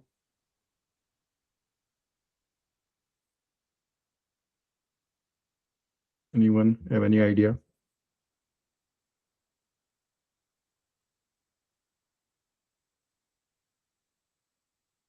So, okay, just in the interest of time, if you don't specify this, by default, the output which comes out from this sub-process command is in the form of something called bytes. like this. For example, it will say this bytes and CPU uses is whatever be the value. So what we need to do is we need to further decode it. So let's say I stored this in output variable and I need to decode it to get the output in a string format. But if I set something called text equal to true, I don't need to do all this decoding and everything on the top of it. So I will use text equal to true, and this will give me the output in a string format. And finally, I set up a timeout, which is entirely dependent upon you, whatever the timeout you want to put. And this will give us the actual, I mean, if the command is not executed within that timeout, within that time, it will just time out. So which is a good hygiene, which I am following. So for capturing the CPU, we are using this command. And then we are doing some parsing. So for example, we are just trying to capture this line with the name CPUs versus percentage CPU. So basically, if you look at the output of this command, we are trying to capture this line. And then just we are formatting it just to make it looks good. Okay. For memory uses, we are using a command called vmstat. I think you guys are aware of this command, right?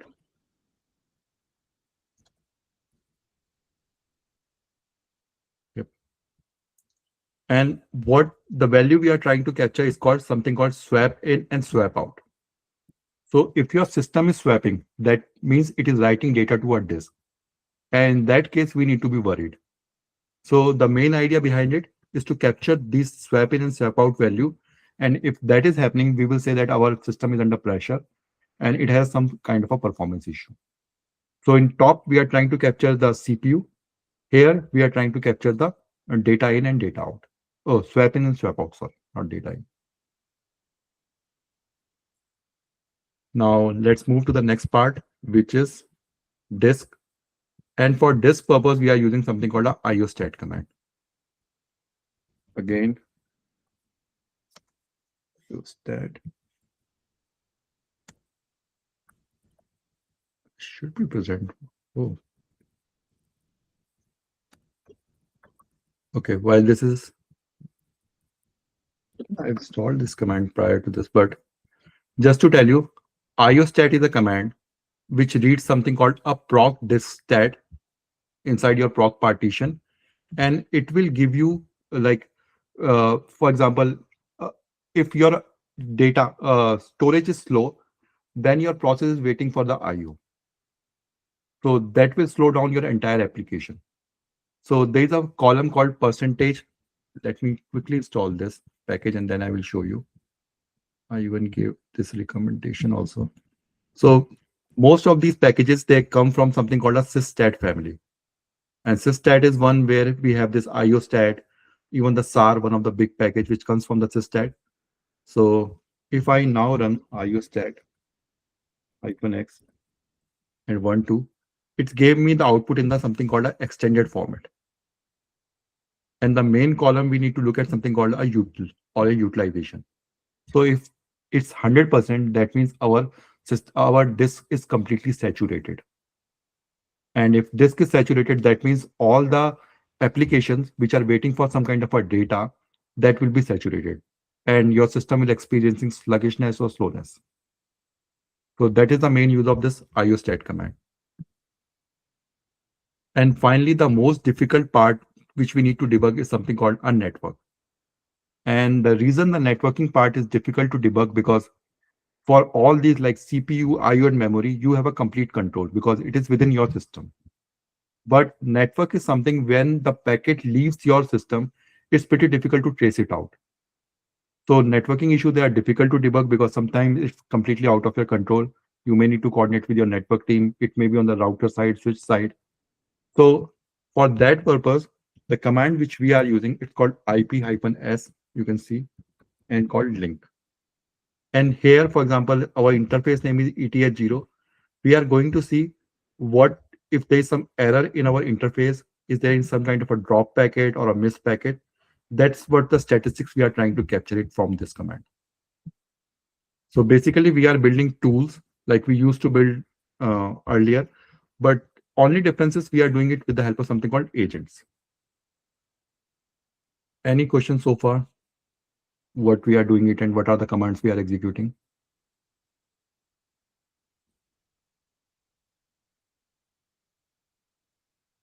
Except Himanshu, anyone else? Any question?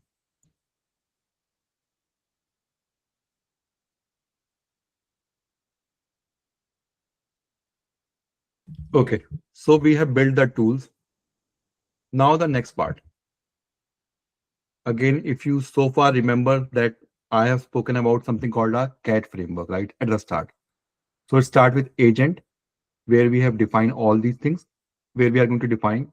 Then we are going to move to a task. And finally, we will move to something called a crew, where we are going to assemble everything.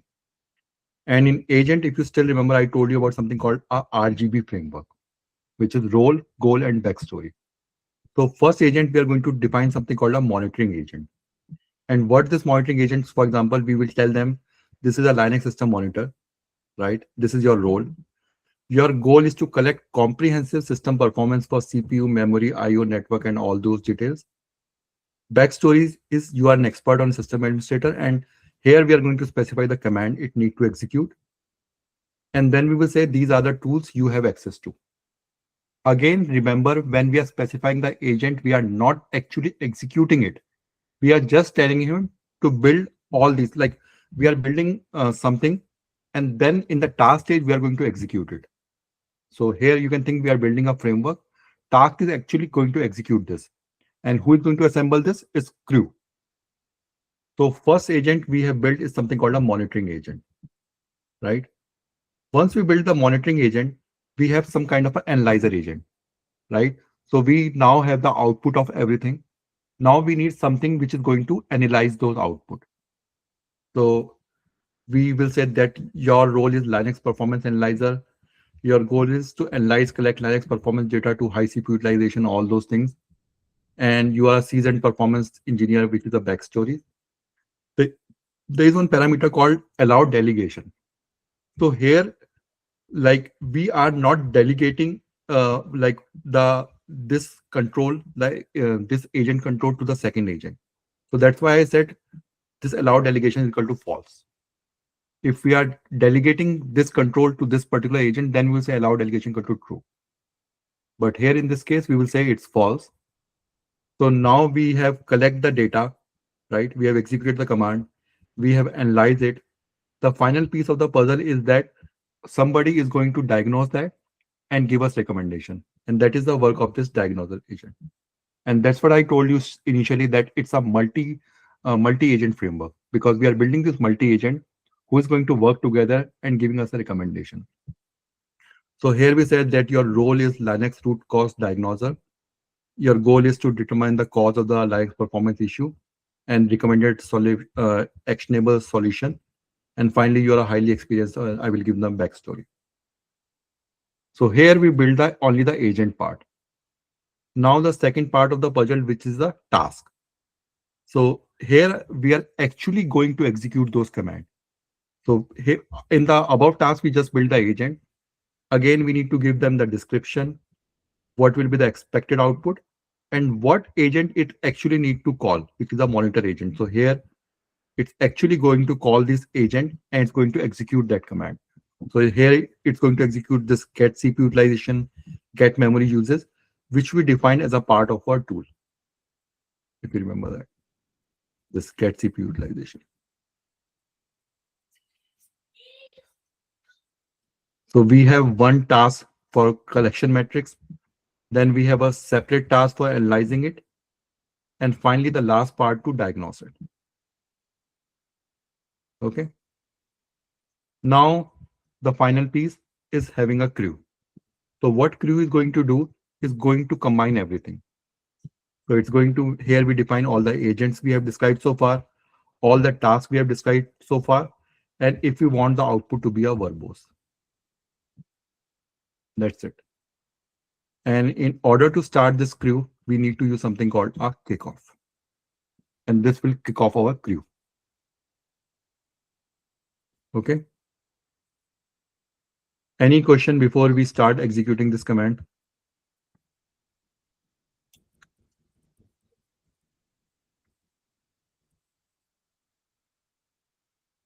Anyone has any question? I know it's a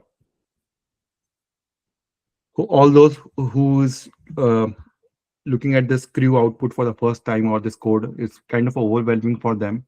But trust me, it's pretty simple. And let me execute this. It will be much clearer to you guys.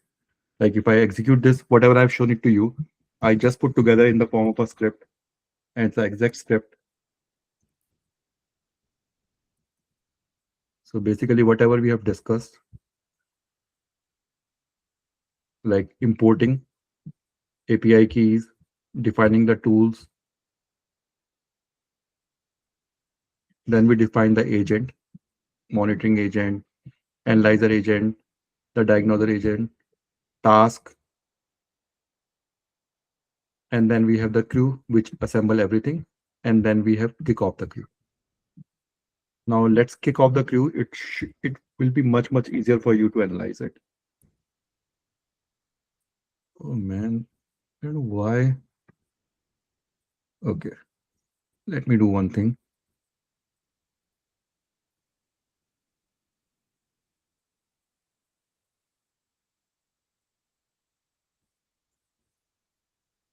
Okay, let me install it. It will take some time. Not this.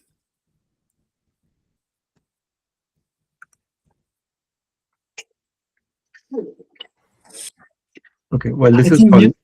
I think we have added pip in the Python command also. Pip in the Python command. Pip in the Python script. The performance script that you. Okay, I mean, I think I have added as a comment. If not, then I will see. Okay. Yeah, this is a big package. But Himanshu and Ram, you guys have worked with Crew. Are you guys aware of like what type of agent you have built? I mean, Ram, I think you have said you just interacted with it, but Himanshu, did you build any agent using Crew? I actually gone through some YouTube channels, so I can't figure it out. It is Nothing built by now, Prashant, but my customer has bought it. So, our team is getting trained into most probably code, BI code, aggregation, join, filter, and all that at multiple layers. Okay. And that too, the one that we saw in the first iteration, right? The GitHub, that's actually a pain to everybody. It goes round and round, and that too, it's a very minuscule thing. So most probably anything which is not code, first that is the target, and after that we'll jump onto the code. Okay, there's one really good which is getting really popular, which is called Code Rabbit. I don't know if you guys heard about it. Which is most of the people say that it's pretty good in doing the code review. If you are a Microsoft shop, I think GitHub, or you are using GitHub, then GitHub also has its Copilot, which will give you all the review of AI, PR and everything. I don't know how much good it is. I used it in the past and it was pretty bad at that time. But this tool I heard is pretty good, this Code Rabbit. Okay. You guys. So if you see that this crew execution, that's why I always say it's a low code, and everything you can see it's in a plain English, right? It says the task is started, and it will give you all the agent it is going to execute, the tool, and the reason we are seeing all these traces, if you remember that in all of our agent, where is the agent we have defined? So if you don't need all these verbose output, you will put verbose equal to false here. So you will not see all this detailed output in that case. And let me go up. Okay. So you see, we have already looked at this Larynx system monitor, task completed, get memory uses the second tool, disk IO, it executed that IO stat command for us. And then get network stat, which executed IP-S link command. And then final answer, it is just collecting all the metrics. Task completion, task started, it's doing all the review. So basically different analyzer, they are coming into picture now. And then you will see in the last, it will giving us all the recommendation. So root cause analysis, because this system is not doing much, so you will not see anything related to that. But if you want, we can try to replicate it and we will see what is the crew recommendation at that case. So here I also mentioned there is one tool called stress. And stress is one tool which is really popular in Linux through which you can try to mimic the issue. So I will show you. Same thing, you can install the stress utility. It's pretty small. And basically what I'm trying to do it over here, I'll show you. So if you look at this system, this is pretty beefy system. It's NVIDIA GPU, Tesla T4, and it has close to like, I think 8 CPU, if I remember correctly. Yes, it has a 8 CPU because everything starts with 0 and somewhat around 16, 8 GB of memory. So what we are trying to do, we are trying to replicate the CPU issue, okay? And what we are trying to do is like for 10 minutes or 600 seconds, we are trying to peg all the CPU.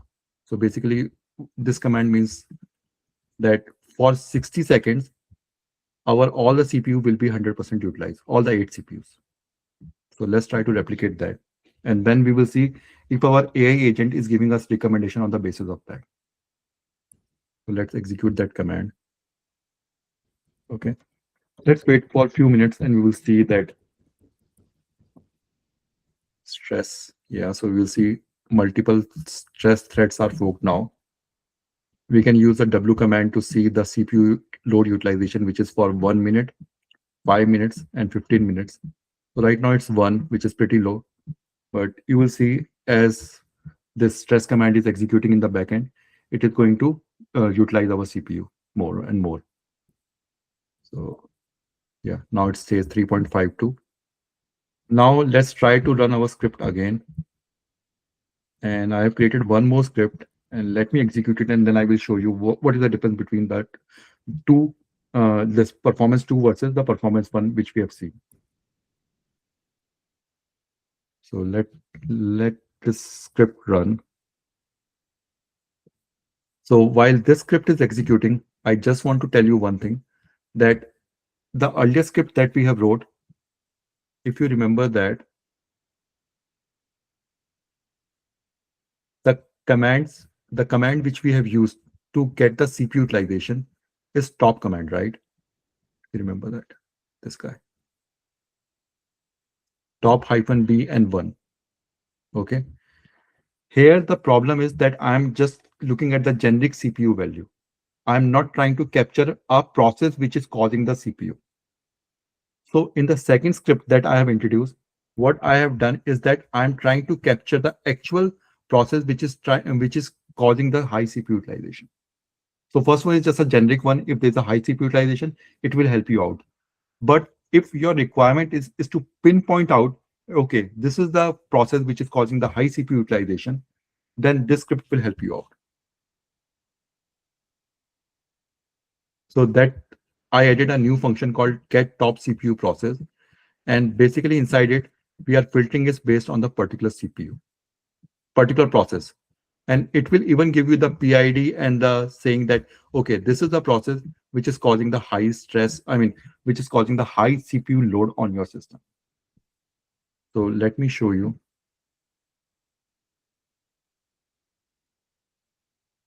See, in the summary itself, the AI recommend us that CPU is fully utilized by multiple stress process causing by the system bottleneck. Don't worry about this memory and disk IO because we are the place where we are running this is on the Docker container. So that has always been IO pegged, and I know that's a separate issue. But the main idea I was trying to tell it to you guys that now we have some kind of a monitoring agent which monitors our system, and it will even point out that, okay, this is the process which is causing the high CPU utilization for us. And it will even give you some recommendation that, okay, you can use something called C groups.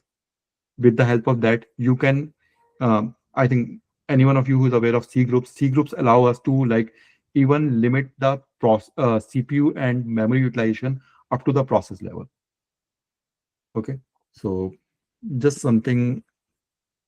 So earlier system, we used to have something called U limit. And but the problem with the U limit that we can only specify up to a user level, user limit. But all the modern system, they build on the top of something called C groups, and which is called a control groups. And using this control groups, we can even filter it out. Okay, if I want this ABC process only been able to use the 10 MB of memory, and if it exceeds beyond 10 MB of memory, just kill the process. So we can even set this kind of filtering also. So that is one of the recommendation by the LLM. And all those you see this saying that do this. If stress testing is not desired. So basically the thing which we used to do, like log into a system and see what process is causing it, the same thing we can do with the help of this AI agent.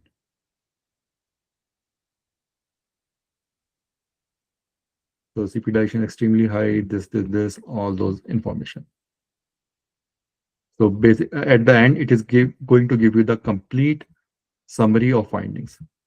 And we can even automate this. We can integrate it with Slack or with email.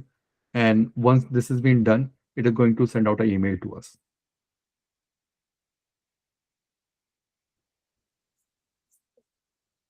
Any question related to the CrewAI?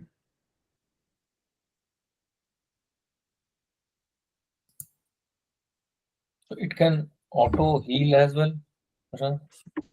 Auto heal is something which not CrewAI. I don't think so. Any agent is at this stage is going to do a auto heal. The problem with that is, for example, if you look at the stress output or whatever the recommendation is given by this CrewAI, it says that whether you are doing a stress testing or not. So that's a decision which has been taken by the human itself, right? So if it's kill some process which has been required at that stage, let's say our IO or our disk is completely packed up, and because of that our process is slow. So that's not an issue with the process side. It's the issue from the IO side, right? So decision of killing that particular process is still a gray area, which I don't think so.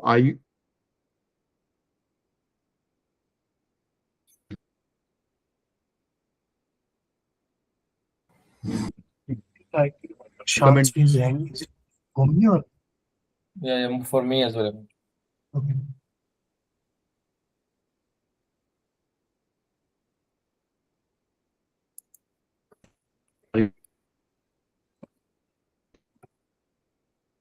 I think he has some issue with his network. Mhm.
Are you guys able to hear me now? Yes, Prashant, you're on. Yes. This too. Yeah, sorry guys, I don't know what was the issue earlier. See, you're talking about network issue, right? Yeah, the curse of network. Yeah, so I was talking about even like the code review agent that we have built earlier. the AI can only give us recommendation, right? I don't think so. We have reached up to a stage where it can confidently say that stop this process or kill this process or this code is going to perfectly work. Still, we need some human in loop who's going to review the recommendation, and then based on that, it will. I mean, the earlier agent we have built it just a first level kind of a thing. Once somebody will review it and will merge the change.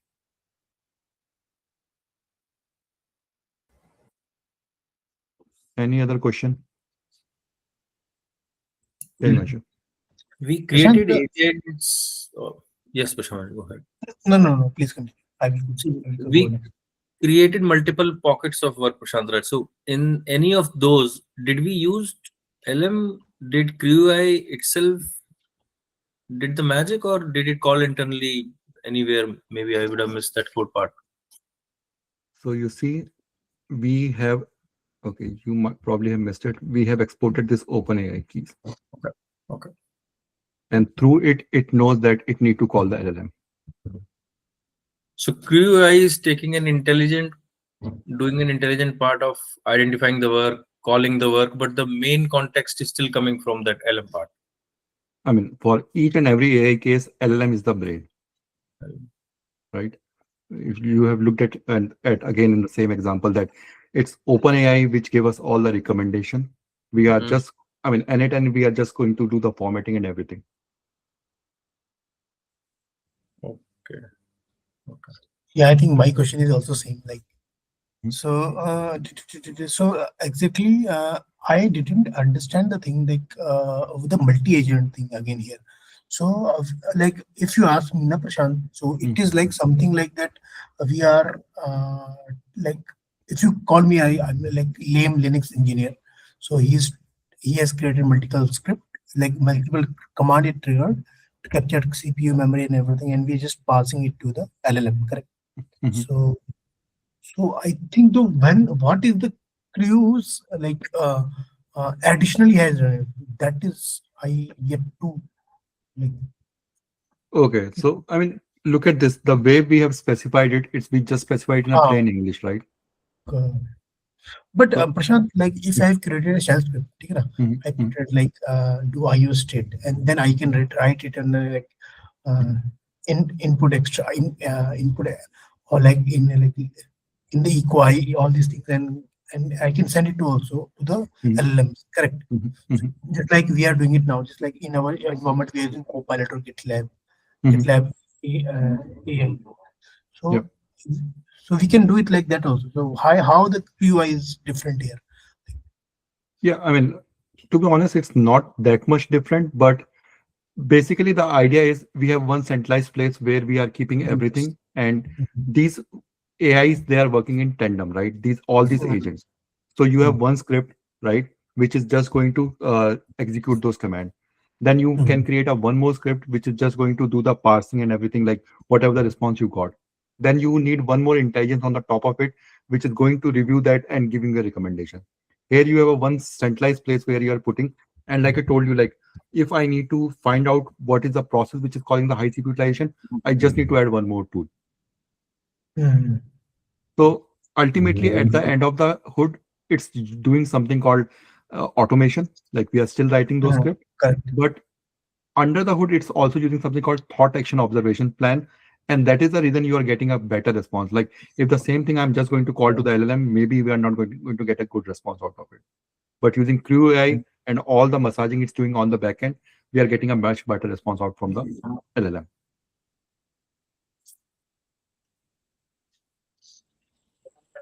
That is clear? Yeah.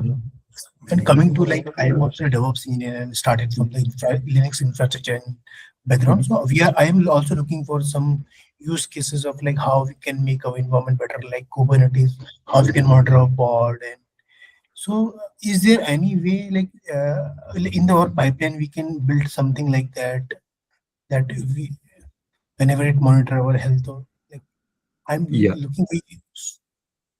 So first use case is that this is not a replacement of anything. So, I mean, I'm just showing you one of the example, but I think these things will be much better handled by some kind of a monitoring solution, right? So maybe like your Prometheus, Grafana, who is Fana, going to okay. monitor your system. Because Mm. look at this one, you need to install the CrewAI agent on each and every machine. So Mm. you still need Ansible, who is going to push this agent to every machine, collect those metrics, send it to the LLM, and get a response back, right? Mm. Rather than, for example, Splunk has its own AI intelligence. So you can Mm. push all the metrics over there and it will do all the AI intelligence on the top of it. This is something if you need to build some kind of your own custom solution. Mm. Now, coming back to your question related to DevOps, there's so much things going on in the field of AI, but I feel that DevOps is one field where people are, it's not getting much traction.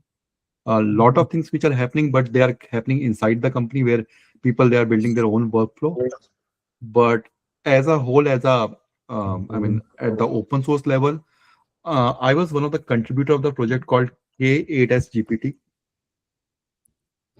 Yes. and I think you have shared a blog on it also. I think.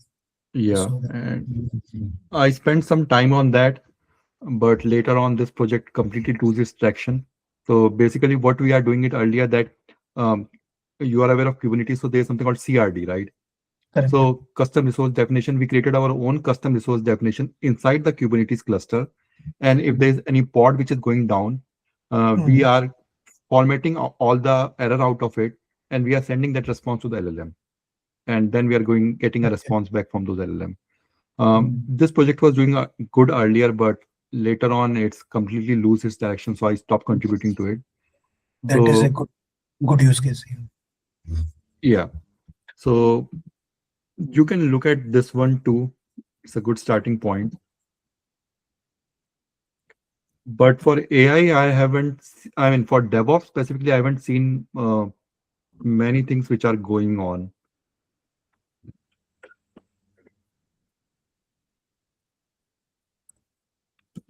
Any other question related to this Crew AI? So many people they are using it. I know. Correct. I don't know how many people they are using Crew AI in production. Even the n8n which I showed you, most of the people, I don't know what is the production use case of these n8n workflow. Most of the people they are trying to solve their daily use case with the help of this n8n. So let's say with the help of n8n, you can build a workflow, which is, for example, I am a startup company and I am getting an email from customer during the off hour. So it will send out an automatic reply back to those customers. So some of these use cases, they are like, if that's what I told you, if you guys have time, look at the template which is provided by these, and there's many cases which has been solved using these templates. Let me ping you. And there are some use cases for DevOps also. I looked at that, and those are not good. But yeah, for example, this perform multi-type DNS lookup. I don't like this use case, but you can, I mean, the code is open source. You can build your own workflow.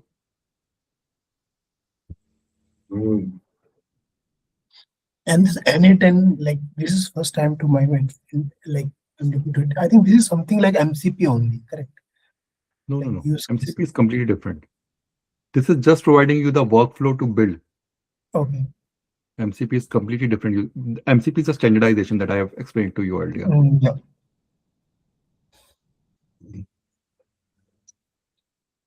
Okay. If there is no other question, then we will move to the last part of our today's workflow where we are going to build the RAG agents using the LlamaIndex.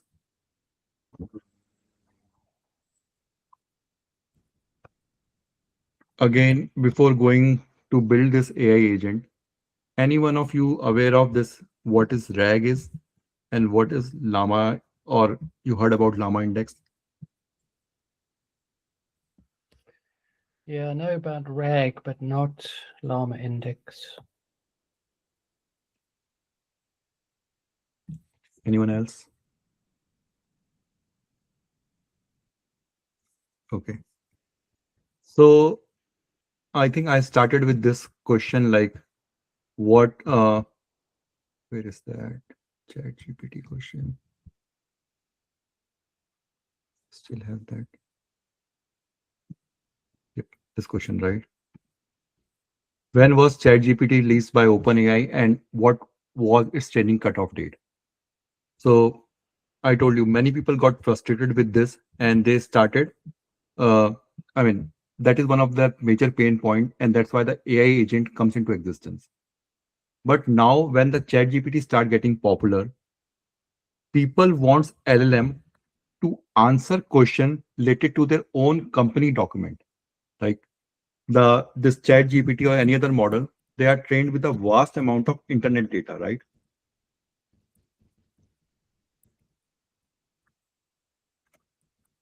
But people wants, the user requirement is, my requirement is that I want to build a chatbot which is going to reply to the question related to my own company's document, not to one which has been scraped. So simple example is, if I ask ChatGPT, what is my company's leave policy? So it does not have any idea about my company leave policy. So it will go to the internet, or what, not internet, whatever the data it is being trained, and it is just going to give me the output, right? Which is completely vague. And the problem, we used to call it a hallucination, right? Because it's completely, let's say my company leave policy is like 15 days a year, but somewhere on the internet where the data has been trained, it has a policy of 30 days. So we said the model is hallucination, where it is giving me the answer which sound plausible, but it's a completely wrong answer. And hallucination, I think if you read the OpenAI feature, OpenAI,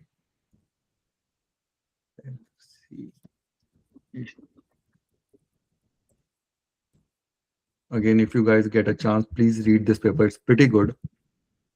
Hallucination is not a bug or something. It's one of the feature, because again, we are digressing, but just a quick one-liner. All these models, like OpenAI or anything, or GPT model, they are probabilistic in nature, not deterministic. So I think I have something which I can show you quickly, guys.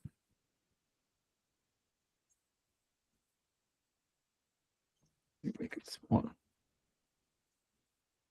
Is it prompt engineering or context engineering? No. Sorry.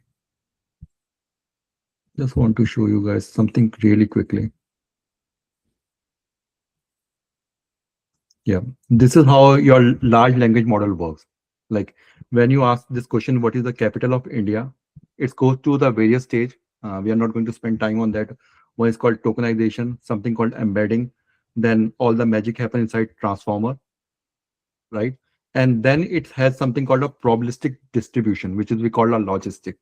And it has a, depending upon the word which has the highest probability, it is going to give you the response back, right? This is how the whole thing works. Like when you type any question to the chat GPT or any of the AI model like Gemini or anything, based on the probabilistic distribution, it is going to give you the response, which are having the highest probability. And you might have heard something called temperature, which works on something called softmax. Based on that, you can increase the creativity or you can decrease the creativity. But that's a kind of a completely different topic. Now, coming back to that, yeah, I know we completely digress. RAG, which I think is something, for example, I have my own personal document, right? And those personal document, I am keeping it somewhere, right? Simplest example, let's say I have a bunch of my document and I am putting it on Google Drive, right? And on Google Drive, I will run some search query and I will get the response back. Like, okay, this is the answer which I'm trying to get. I mean, not exactly the answer, but I'm just searching inside those Google Drive. Just a simple layman language. Now, in terms of RAG, that has been replaced by something called vector database. Okay. So now, before going to all these complicated terms, let me give you a simple example. So R stand for retrieval, right? G stand for anyone?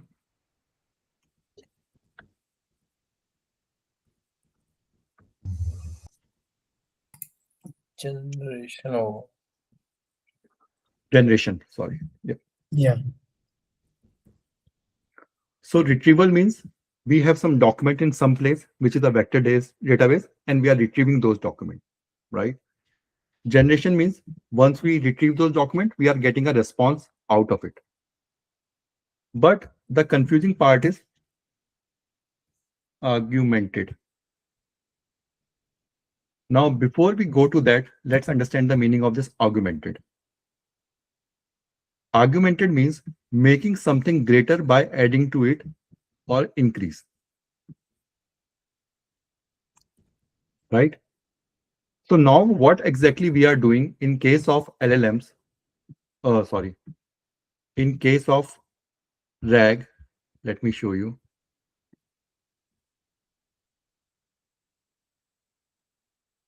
Hopefully it will load.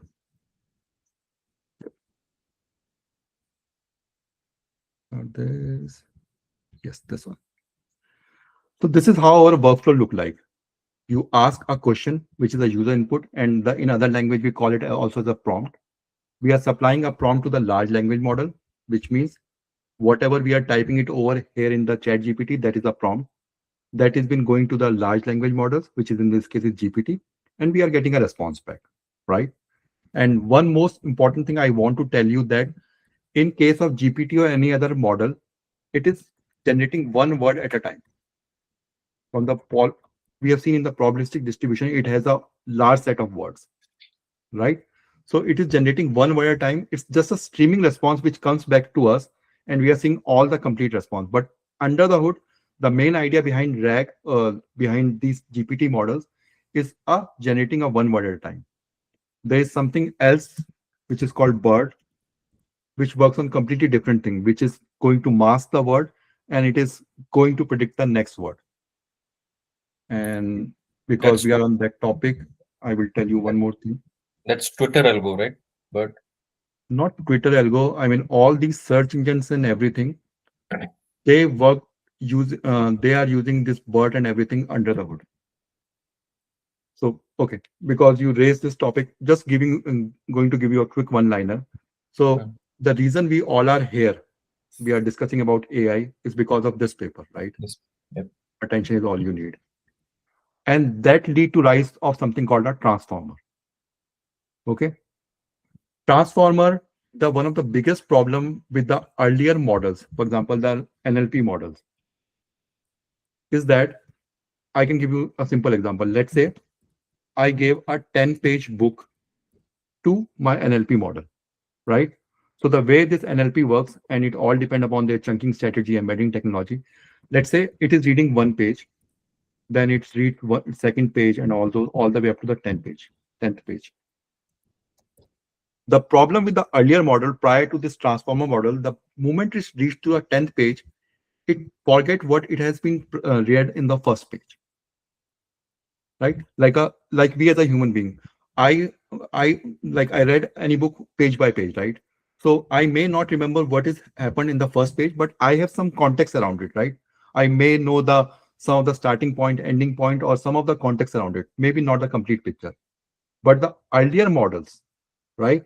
They have the problem that they are able to forget, like by the time it reaches to the 10th page, they completely have the context loss. They have no idea what is present in the first page. That is the problem which has been solved by the transformer. Now you have all these processes which is happening in parallel, and under the hood, these transformers are nothing but they are the dense neural network, right? So all this is the problem which has been solved by transformer. And when this transformer becomes popular, there are two things which have been involved. One is called GPT, and second thing is called BERT. GPT, I told you, it's a kind of a unidirectional, where it generates one word at a time. You gave an input, you get an output out of it. The other thing which is called bidirectional transformer, BERT, and this is called bidirectional encoded representation. What it's done that in order to train this model, this BERT model, it is based on the same transformer architecture paper, but it forms a different, the way it has been trained is completely different. So for example, this one, if you place this data to the bird, what it is going to do, it is going to mask some of the words. So for example, it masks that particular word called transformer. It masks this word called Google. And then when it has been trained on vast amount of data, it is tried to predict what will be present in this place. So this is good for example, for searching thing and summarizing thing, but not good for next word prediction. So they both came out from the same paper, transformer paper, but they both follow the different direction. And the other thing was like GPT was turned into a product, which is Chat GPT, right? But they have never been able to transform this into a product. And again, we are digressing, but if you surgery brain, yeah, this one. He even admit that they was never been able to convert the transformer into a product.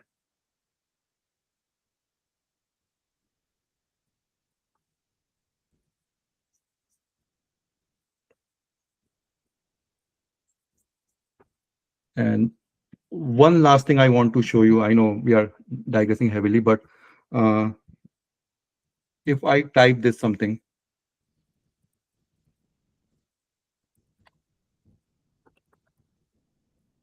okay, I'm a big fan of Stranger Things, so if I ask this, recommend me show like Stranger Things, right?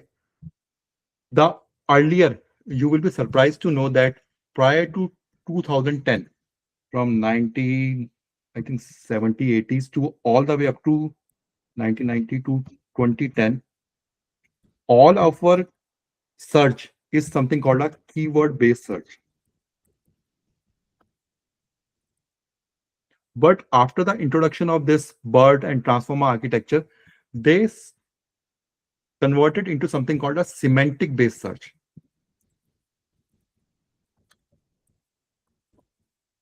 So semantic means, any one of you aware of this show called Stranger Things? Yes, no? Okay, at least Mark is aware of that. So here I did not tell him that this is a kind of a horror kind of or a supernatural kind of a show, right? I just tell them recommend me show like Stranger Things. So it understand the semantic meaning, right? And that is the main idea. And that is been introduced by the thing called BERT. So Google under the hood, they use BERT. I can even tell you the actual thing which came out from Google.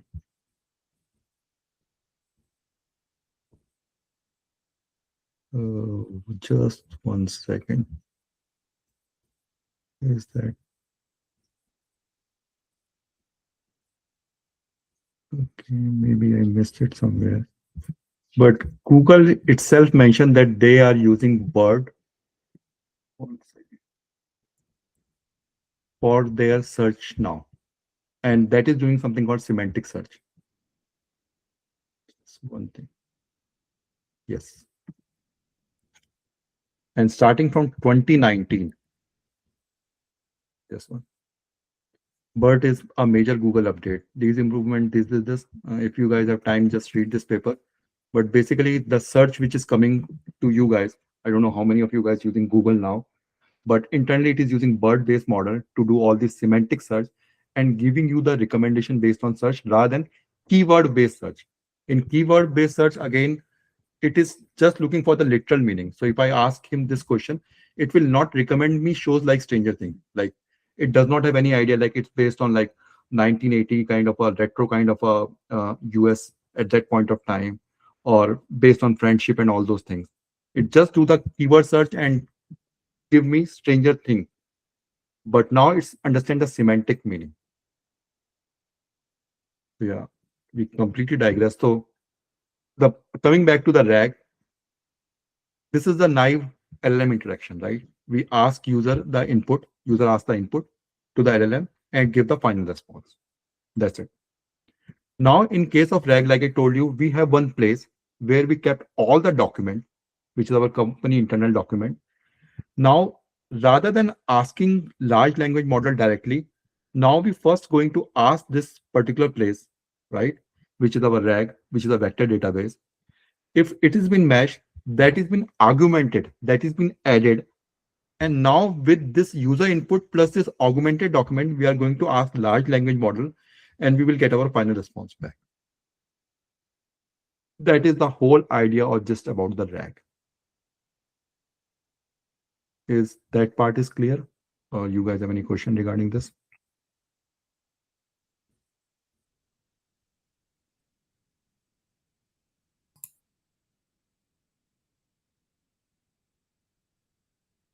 Well, security and privacy I'll ask at the later point in time, Prashant. Security and privacy, at what point you are seeing any issue? I mean, just imagine I'm giving access to my 10 tax statements and I'm going to LLM. Mhm. So how would that be protected? So- It's my statement. Okay, Yes. I can tell you my experience, like the LLMs that the RAG solution that I have built for the companies. In those cases, the LLM is hosted within my data center, or even in the if it's in the AWS, like for example, AWS Bedrock, they also provide the RAG and not exactly they provide the RAG also, but also the LLM hosted within the AWS.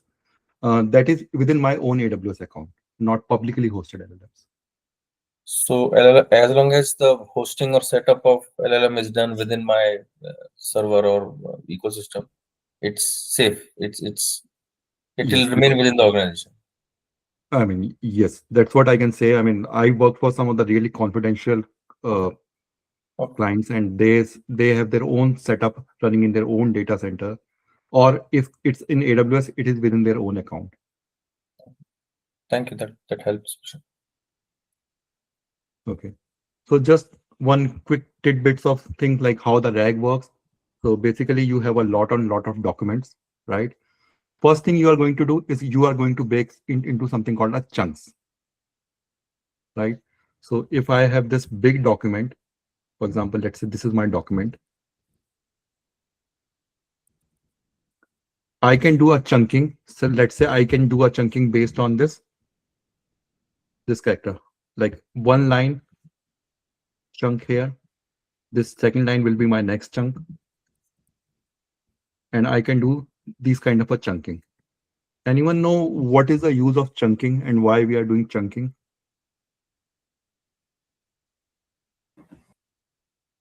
It's the basic concept of LLM, right? The Yes. text generation and everything. No. It's like dividing. I am speaking this language, so I am speaking all the word division, and then that's all I know, Prashant. Nothing more. Okay, no worries. Yeah, Himanshu, you're saying? Chunking is like it will extra like it is same thing like lemmatization and something we use, and it will like extract a main character out of it, and then it will store in the vector database. So that is why it make the chunks. So that is why whenever we have next time we put a question, so it will find the major, like it will again do the same thing and find the chunk in the vector database. So I think how the Yes. rank. But I can tell you the main idea behind chunking and why chunking comes out is that I can show you one website which is called TikTokanizer.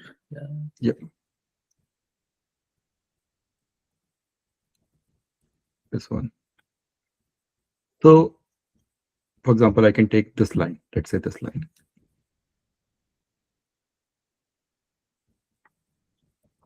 So, way the LLMs works is that we are not sending the data, we are actually sending tokens, right?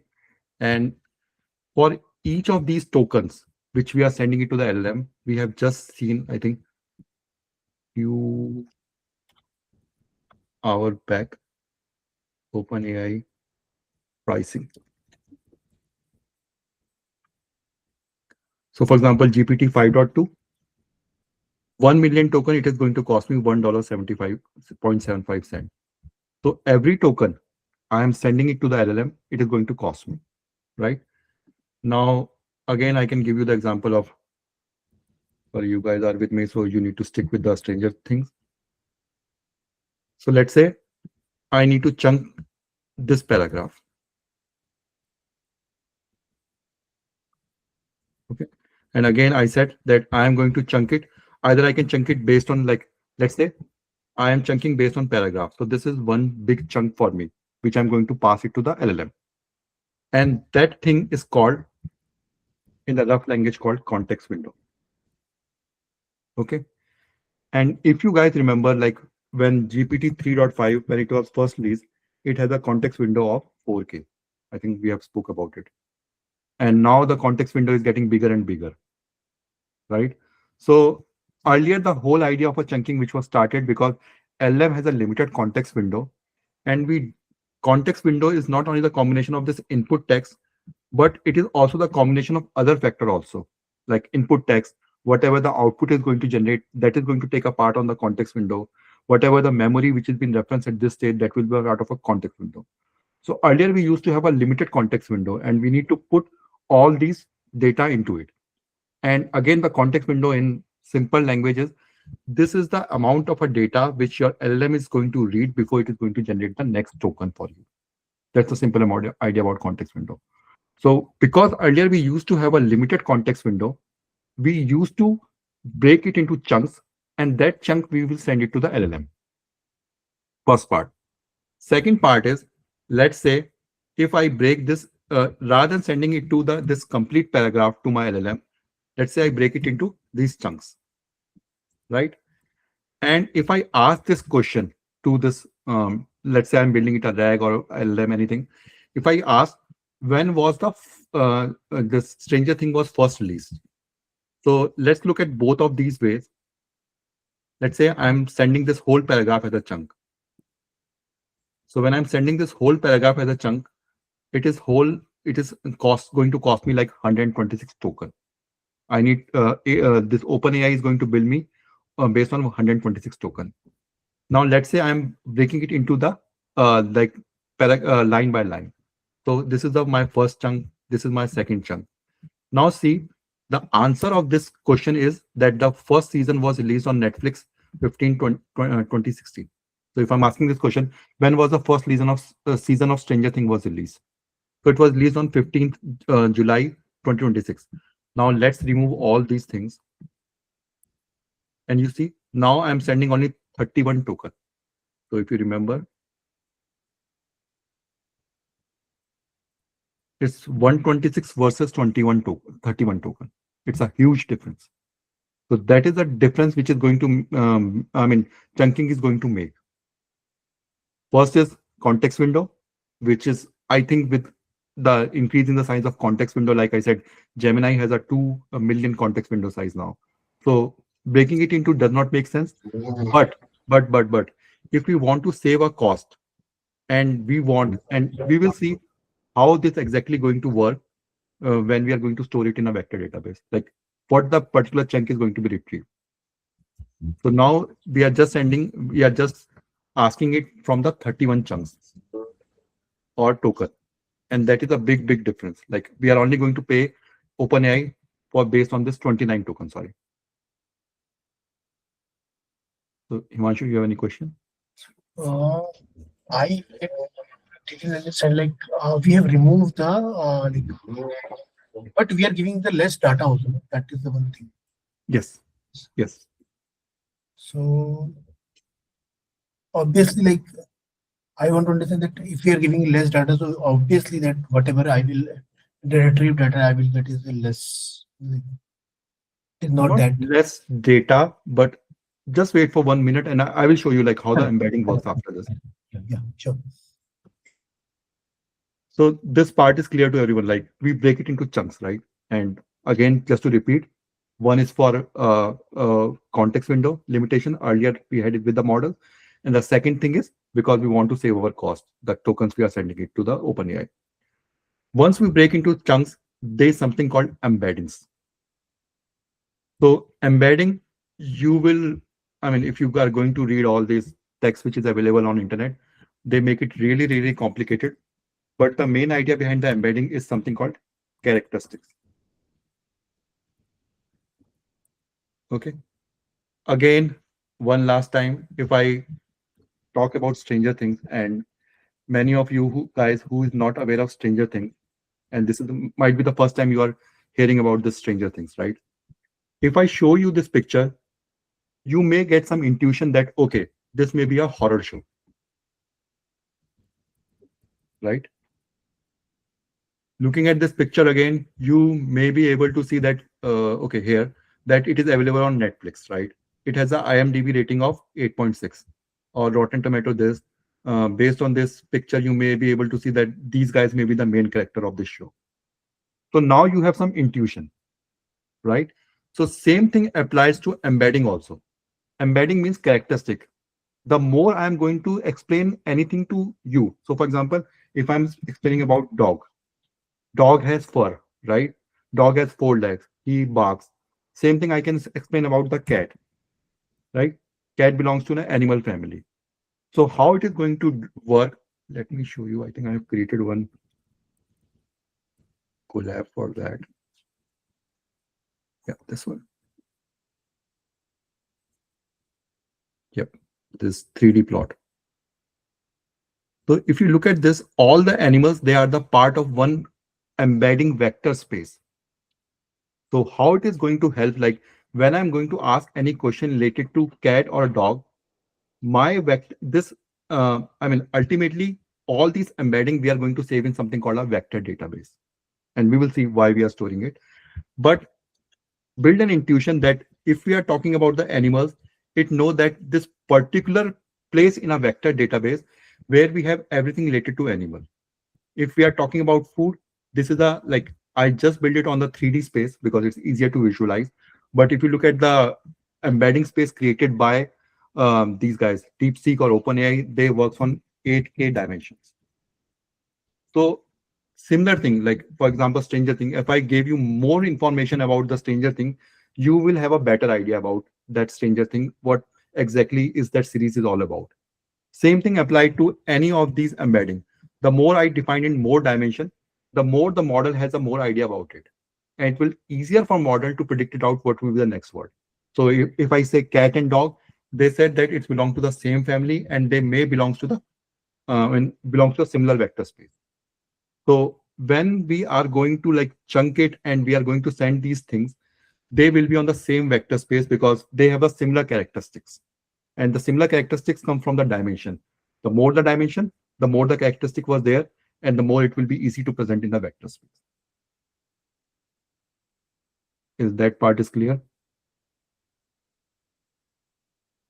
Now the last part of the puzzle, like we have chunked the data, we have created the embedding. The last piece is we need to store it somewhere, right? And that somewhere is called vector databases. Show you embedding. And there are lot of players which is present in the vector database space. Even the old one, I could say, like for example, the Postgres, they have their own extension which has been released, which is called PGGres, I think, which support the vector database. Any one of you, like why can't we store these embedding in a vector database? Why do we need not vector database, like a traditional database? For example, the MySQL and all those relational database. Why do we need a separate vector database to store these embeddings?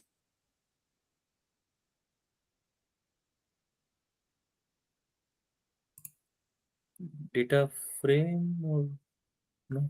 That matrix thing? No. No.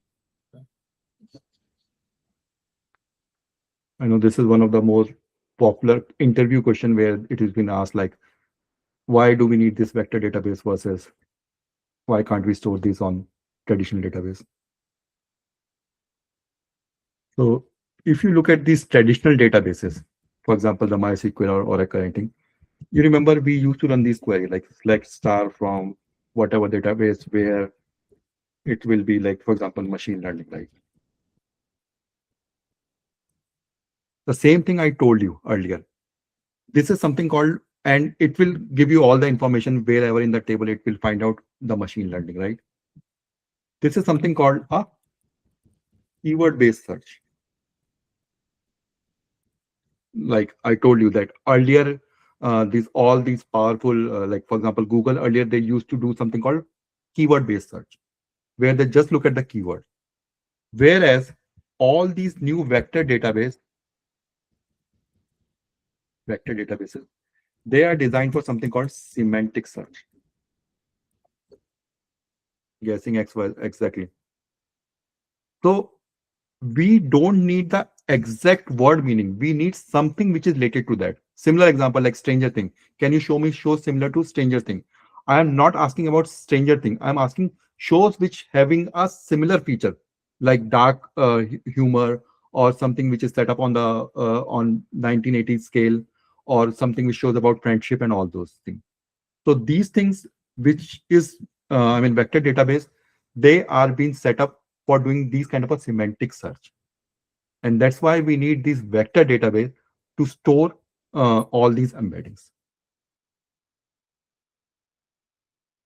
So what could be a similar command in a vector database, Prashant? Is it like select Okay. star from like kind of thing, grep or? Yeah, I can give you, it's something called find, but I can give you the exact command. So for example, it can be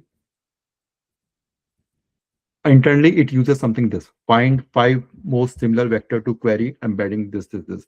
I mean, at a human level, we can think of like 5 vector embedding to, for example, cat.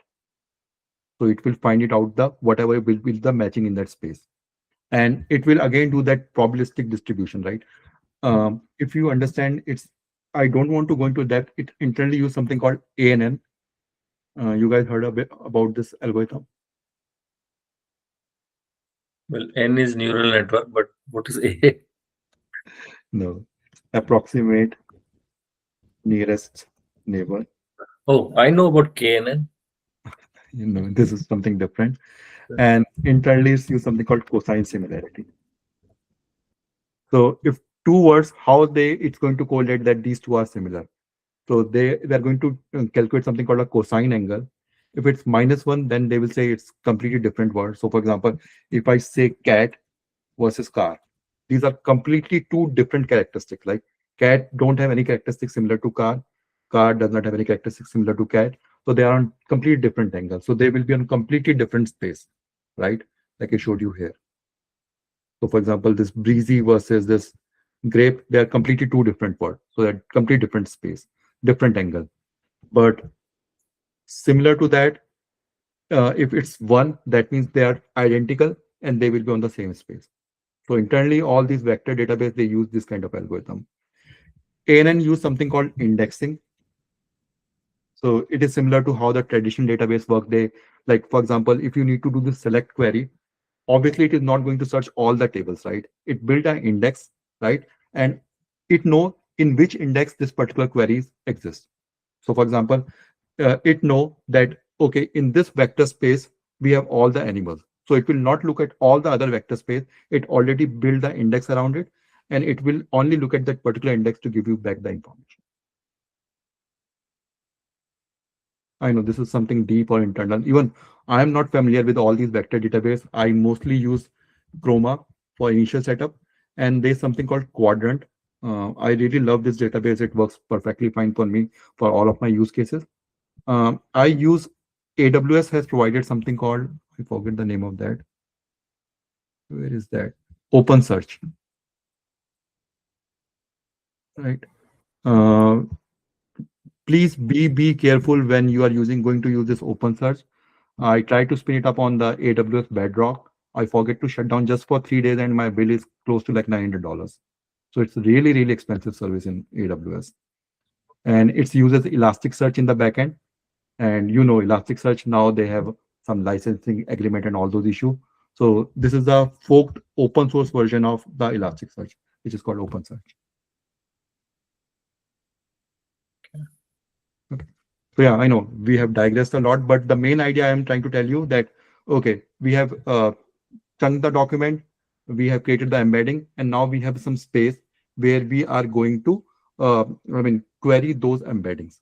And whatever which has been retrieved, we are going to augment that along with our query, pass to our RAG solution, and we will get the output out of it. Okay.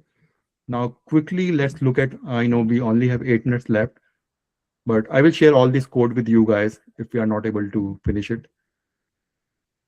So I will show you a simple pipeline which we can build with the help of And then I will quickly jump over to the agentic RAG part also. What is the difference? We might not able to run it, but I will show you what is the difference.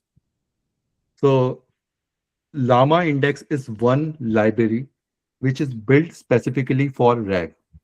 And I have seen some really good result, and even my friends, they have recommended me. So I implemented for one project specifically building for RAG solution. This is a really good library. They started with RAG. Now they are all over the place. They are even on the AI agent domain. But this project started as a RAG. I mean, they're providing solution for RAG. And I will tell you what exactly I mean by providing the solutions for RAG. So basically, you need to install all these library like LlamaIndex and everything.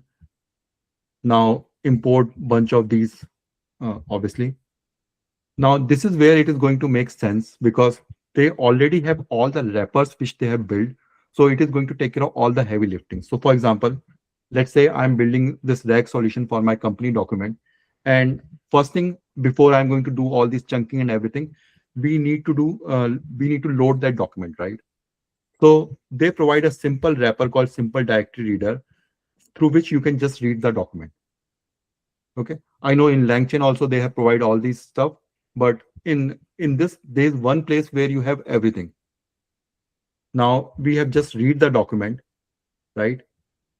Next, we can choose an embedding model. So we can pass this embedding model. So remember one thing, embedding model, we are going to use at two stages. First stage, when we are creating all those when we are creating all those embedding and we are going to store that in our vector database. Secondly, when the user is going to ask the query, he will also go through the embedding model because embedding model need to be exactly the same, the way we have stored all those indexing or the vector in our vector database. So we are going to call the embedding model. Any one of you who have worked on RAG, do you want to share quickly like how you choose any embedding models?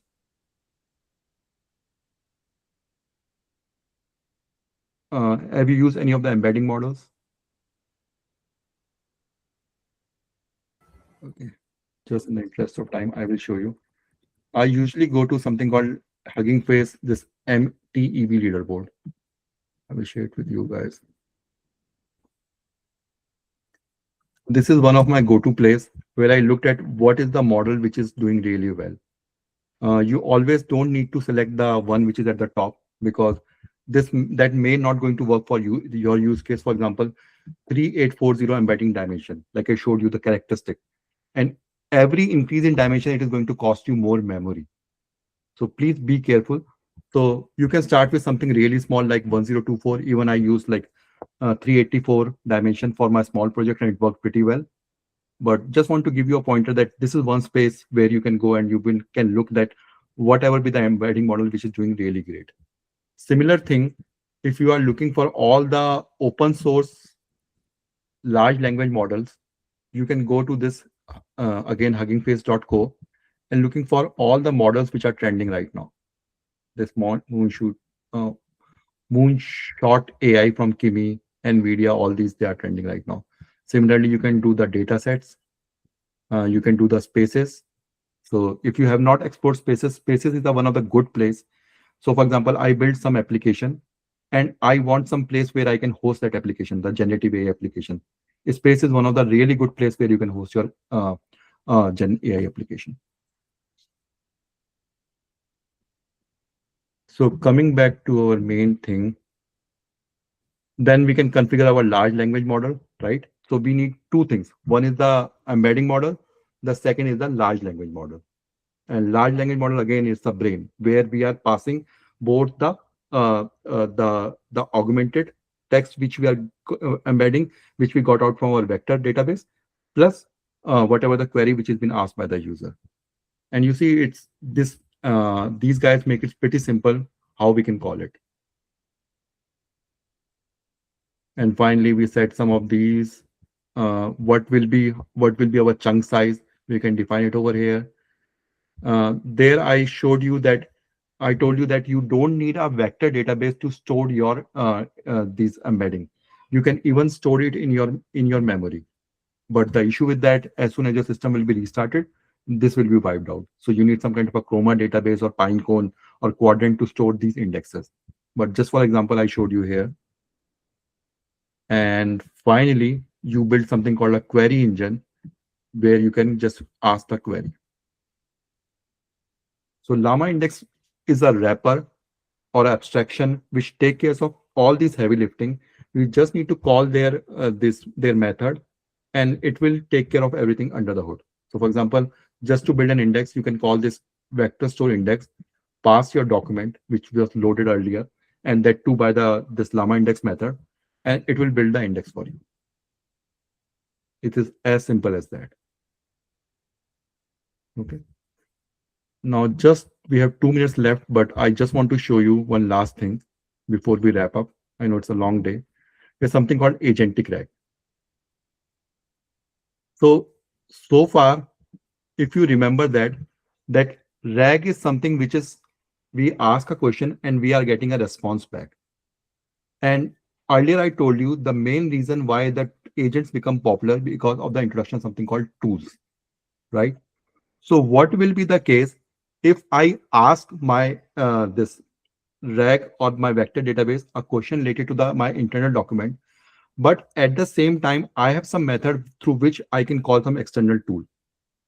Okay, this may not fit into entire of your use case because basically we are building a RAG for our internal document, but let's say we have a use case where we want to call some external tools. So that is the main idea behind this agentic RAG. So it all starts with a query, right?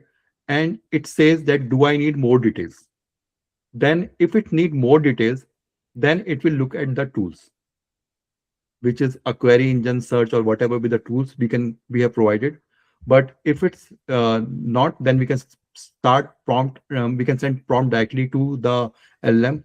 Here's one thing which is missing, which is we are providing the additional augmented context. But with the help of our tools, we can also provide this additional context to our LLM, and then we get the relevant response.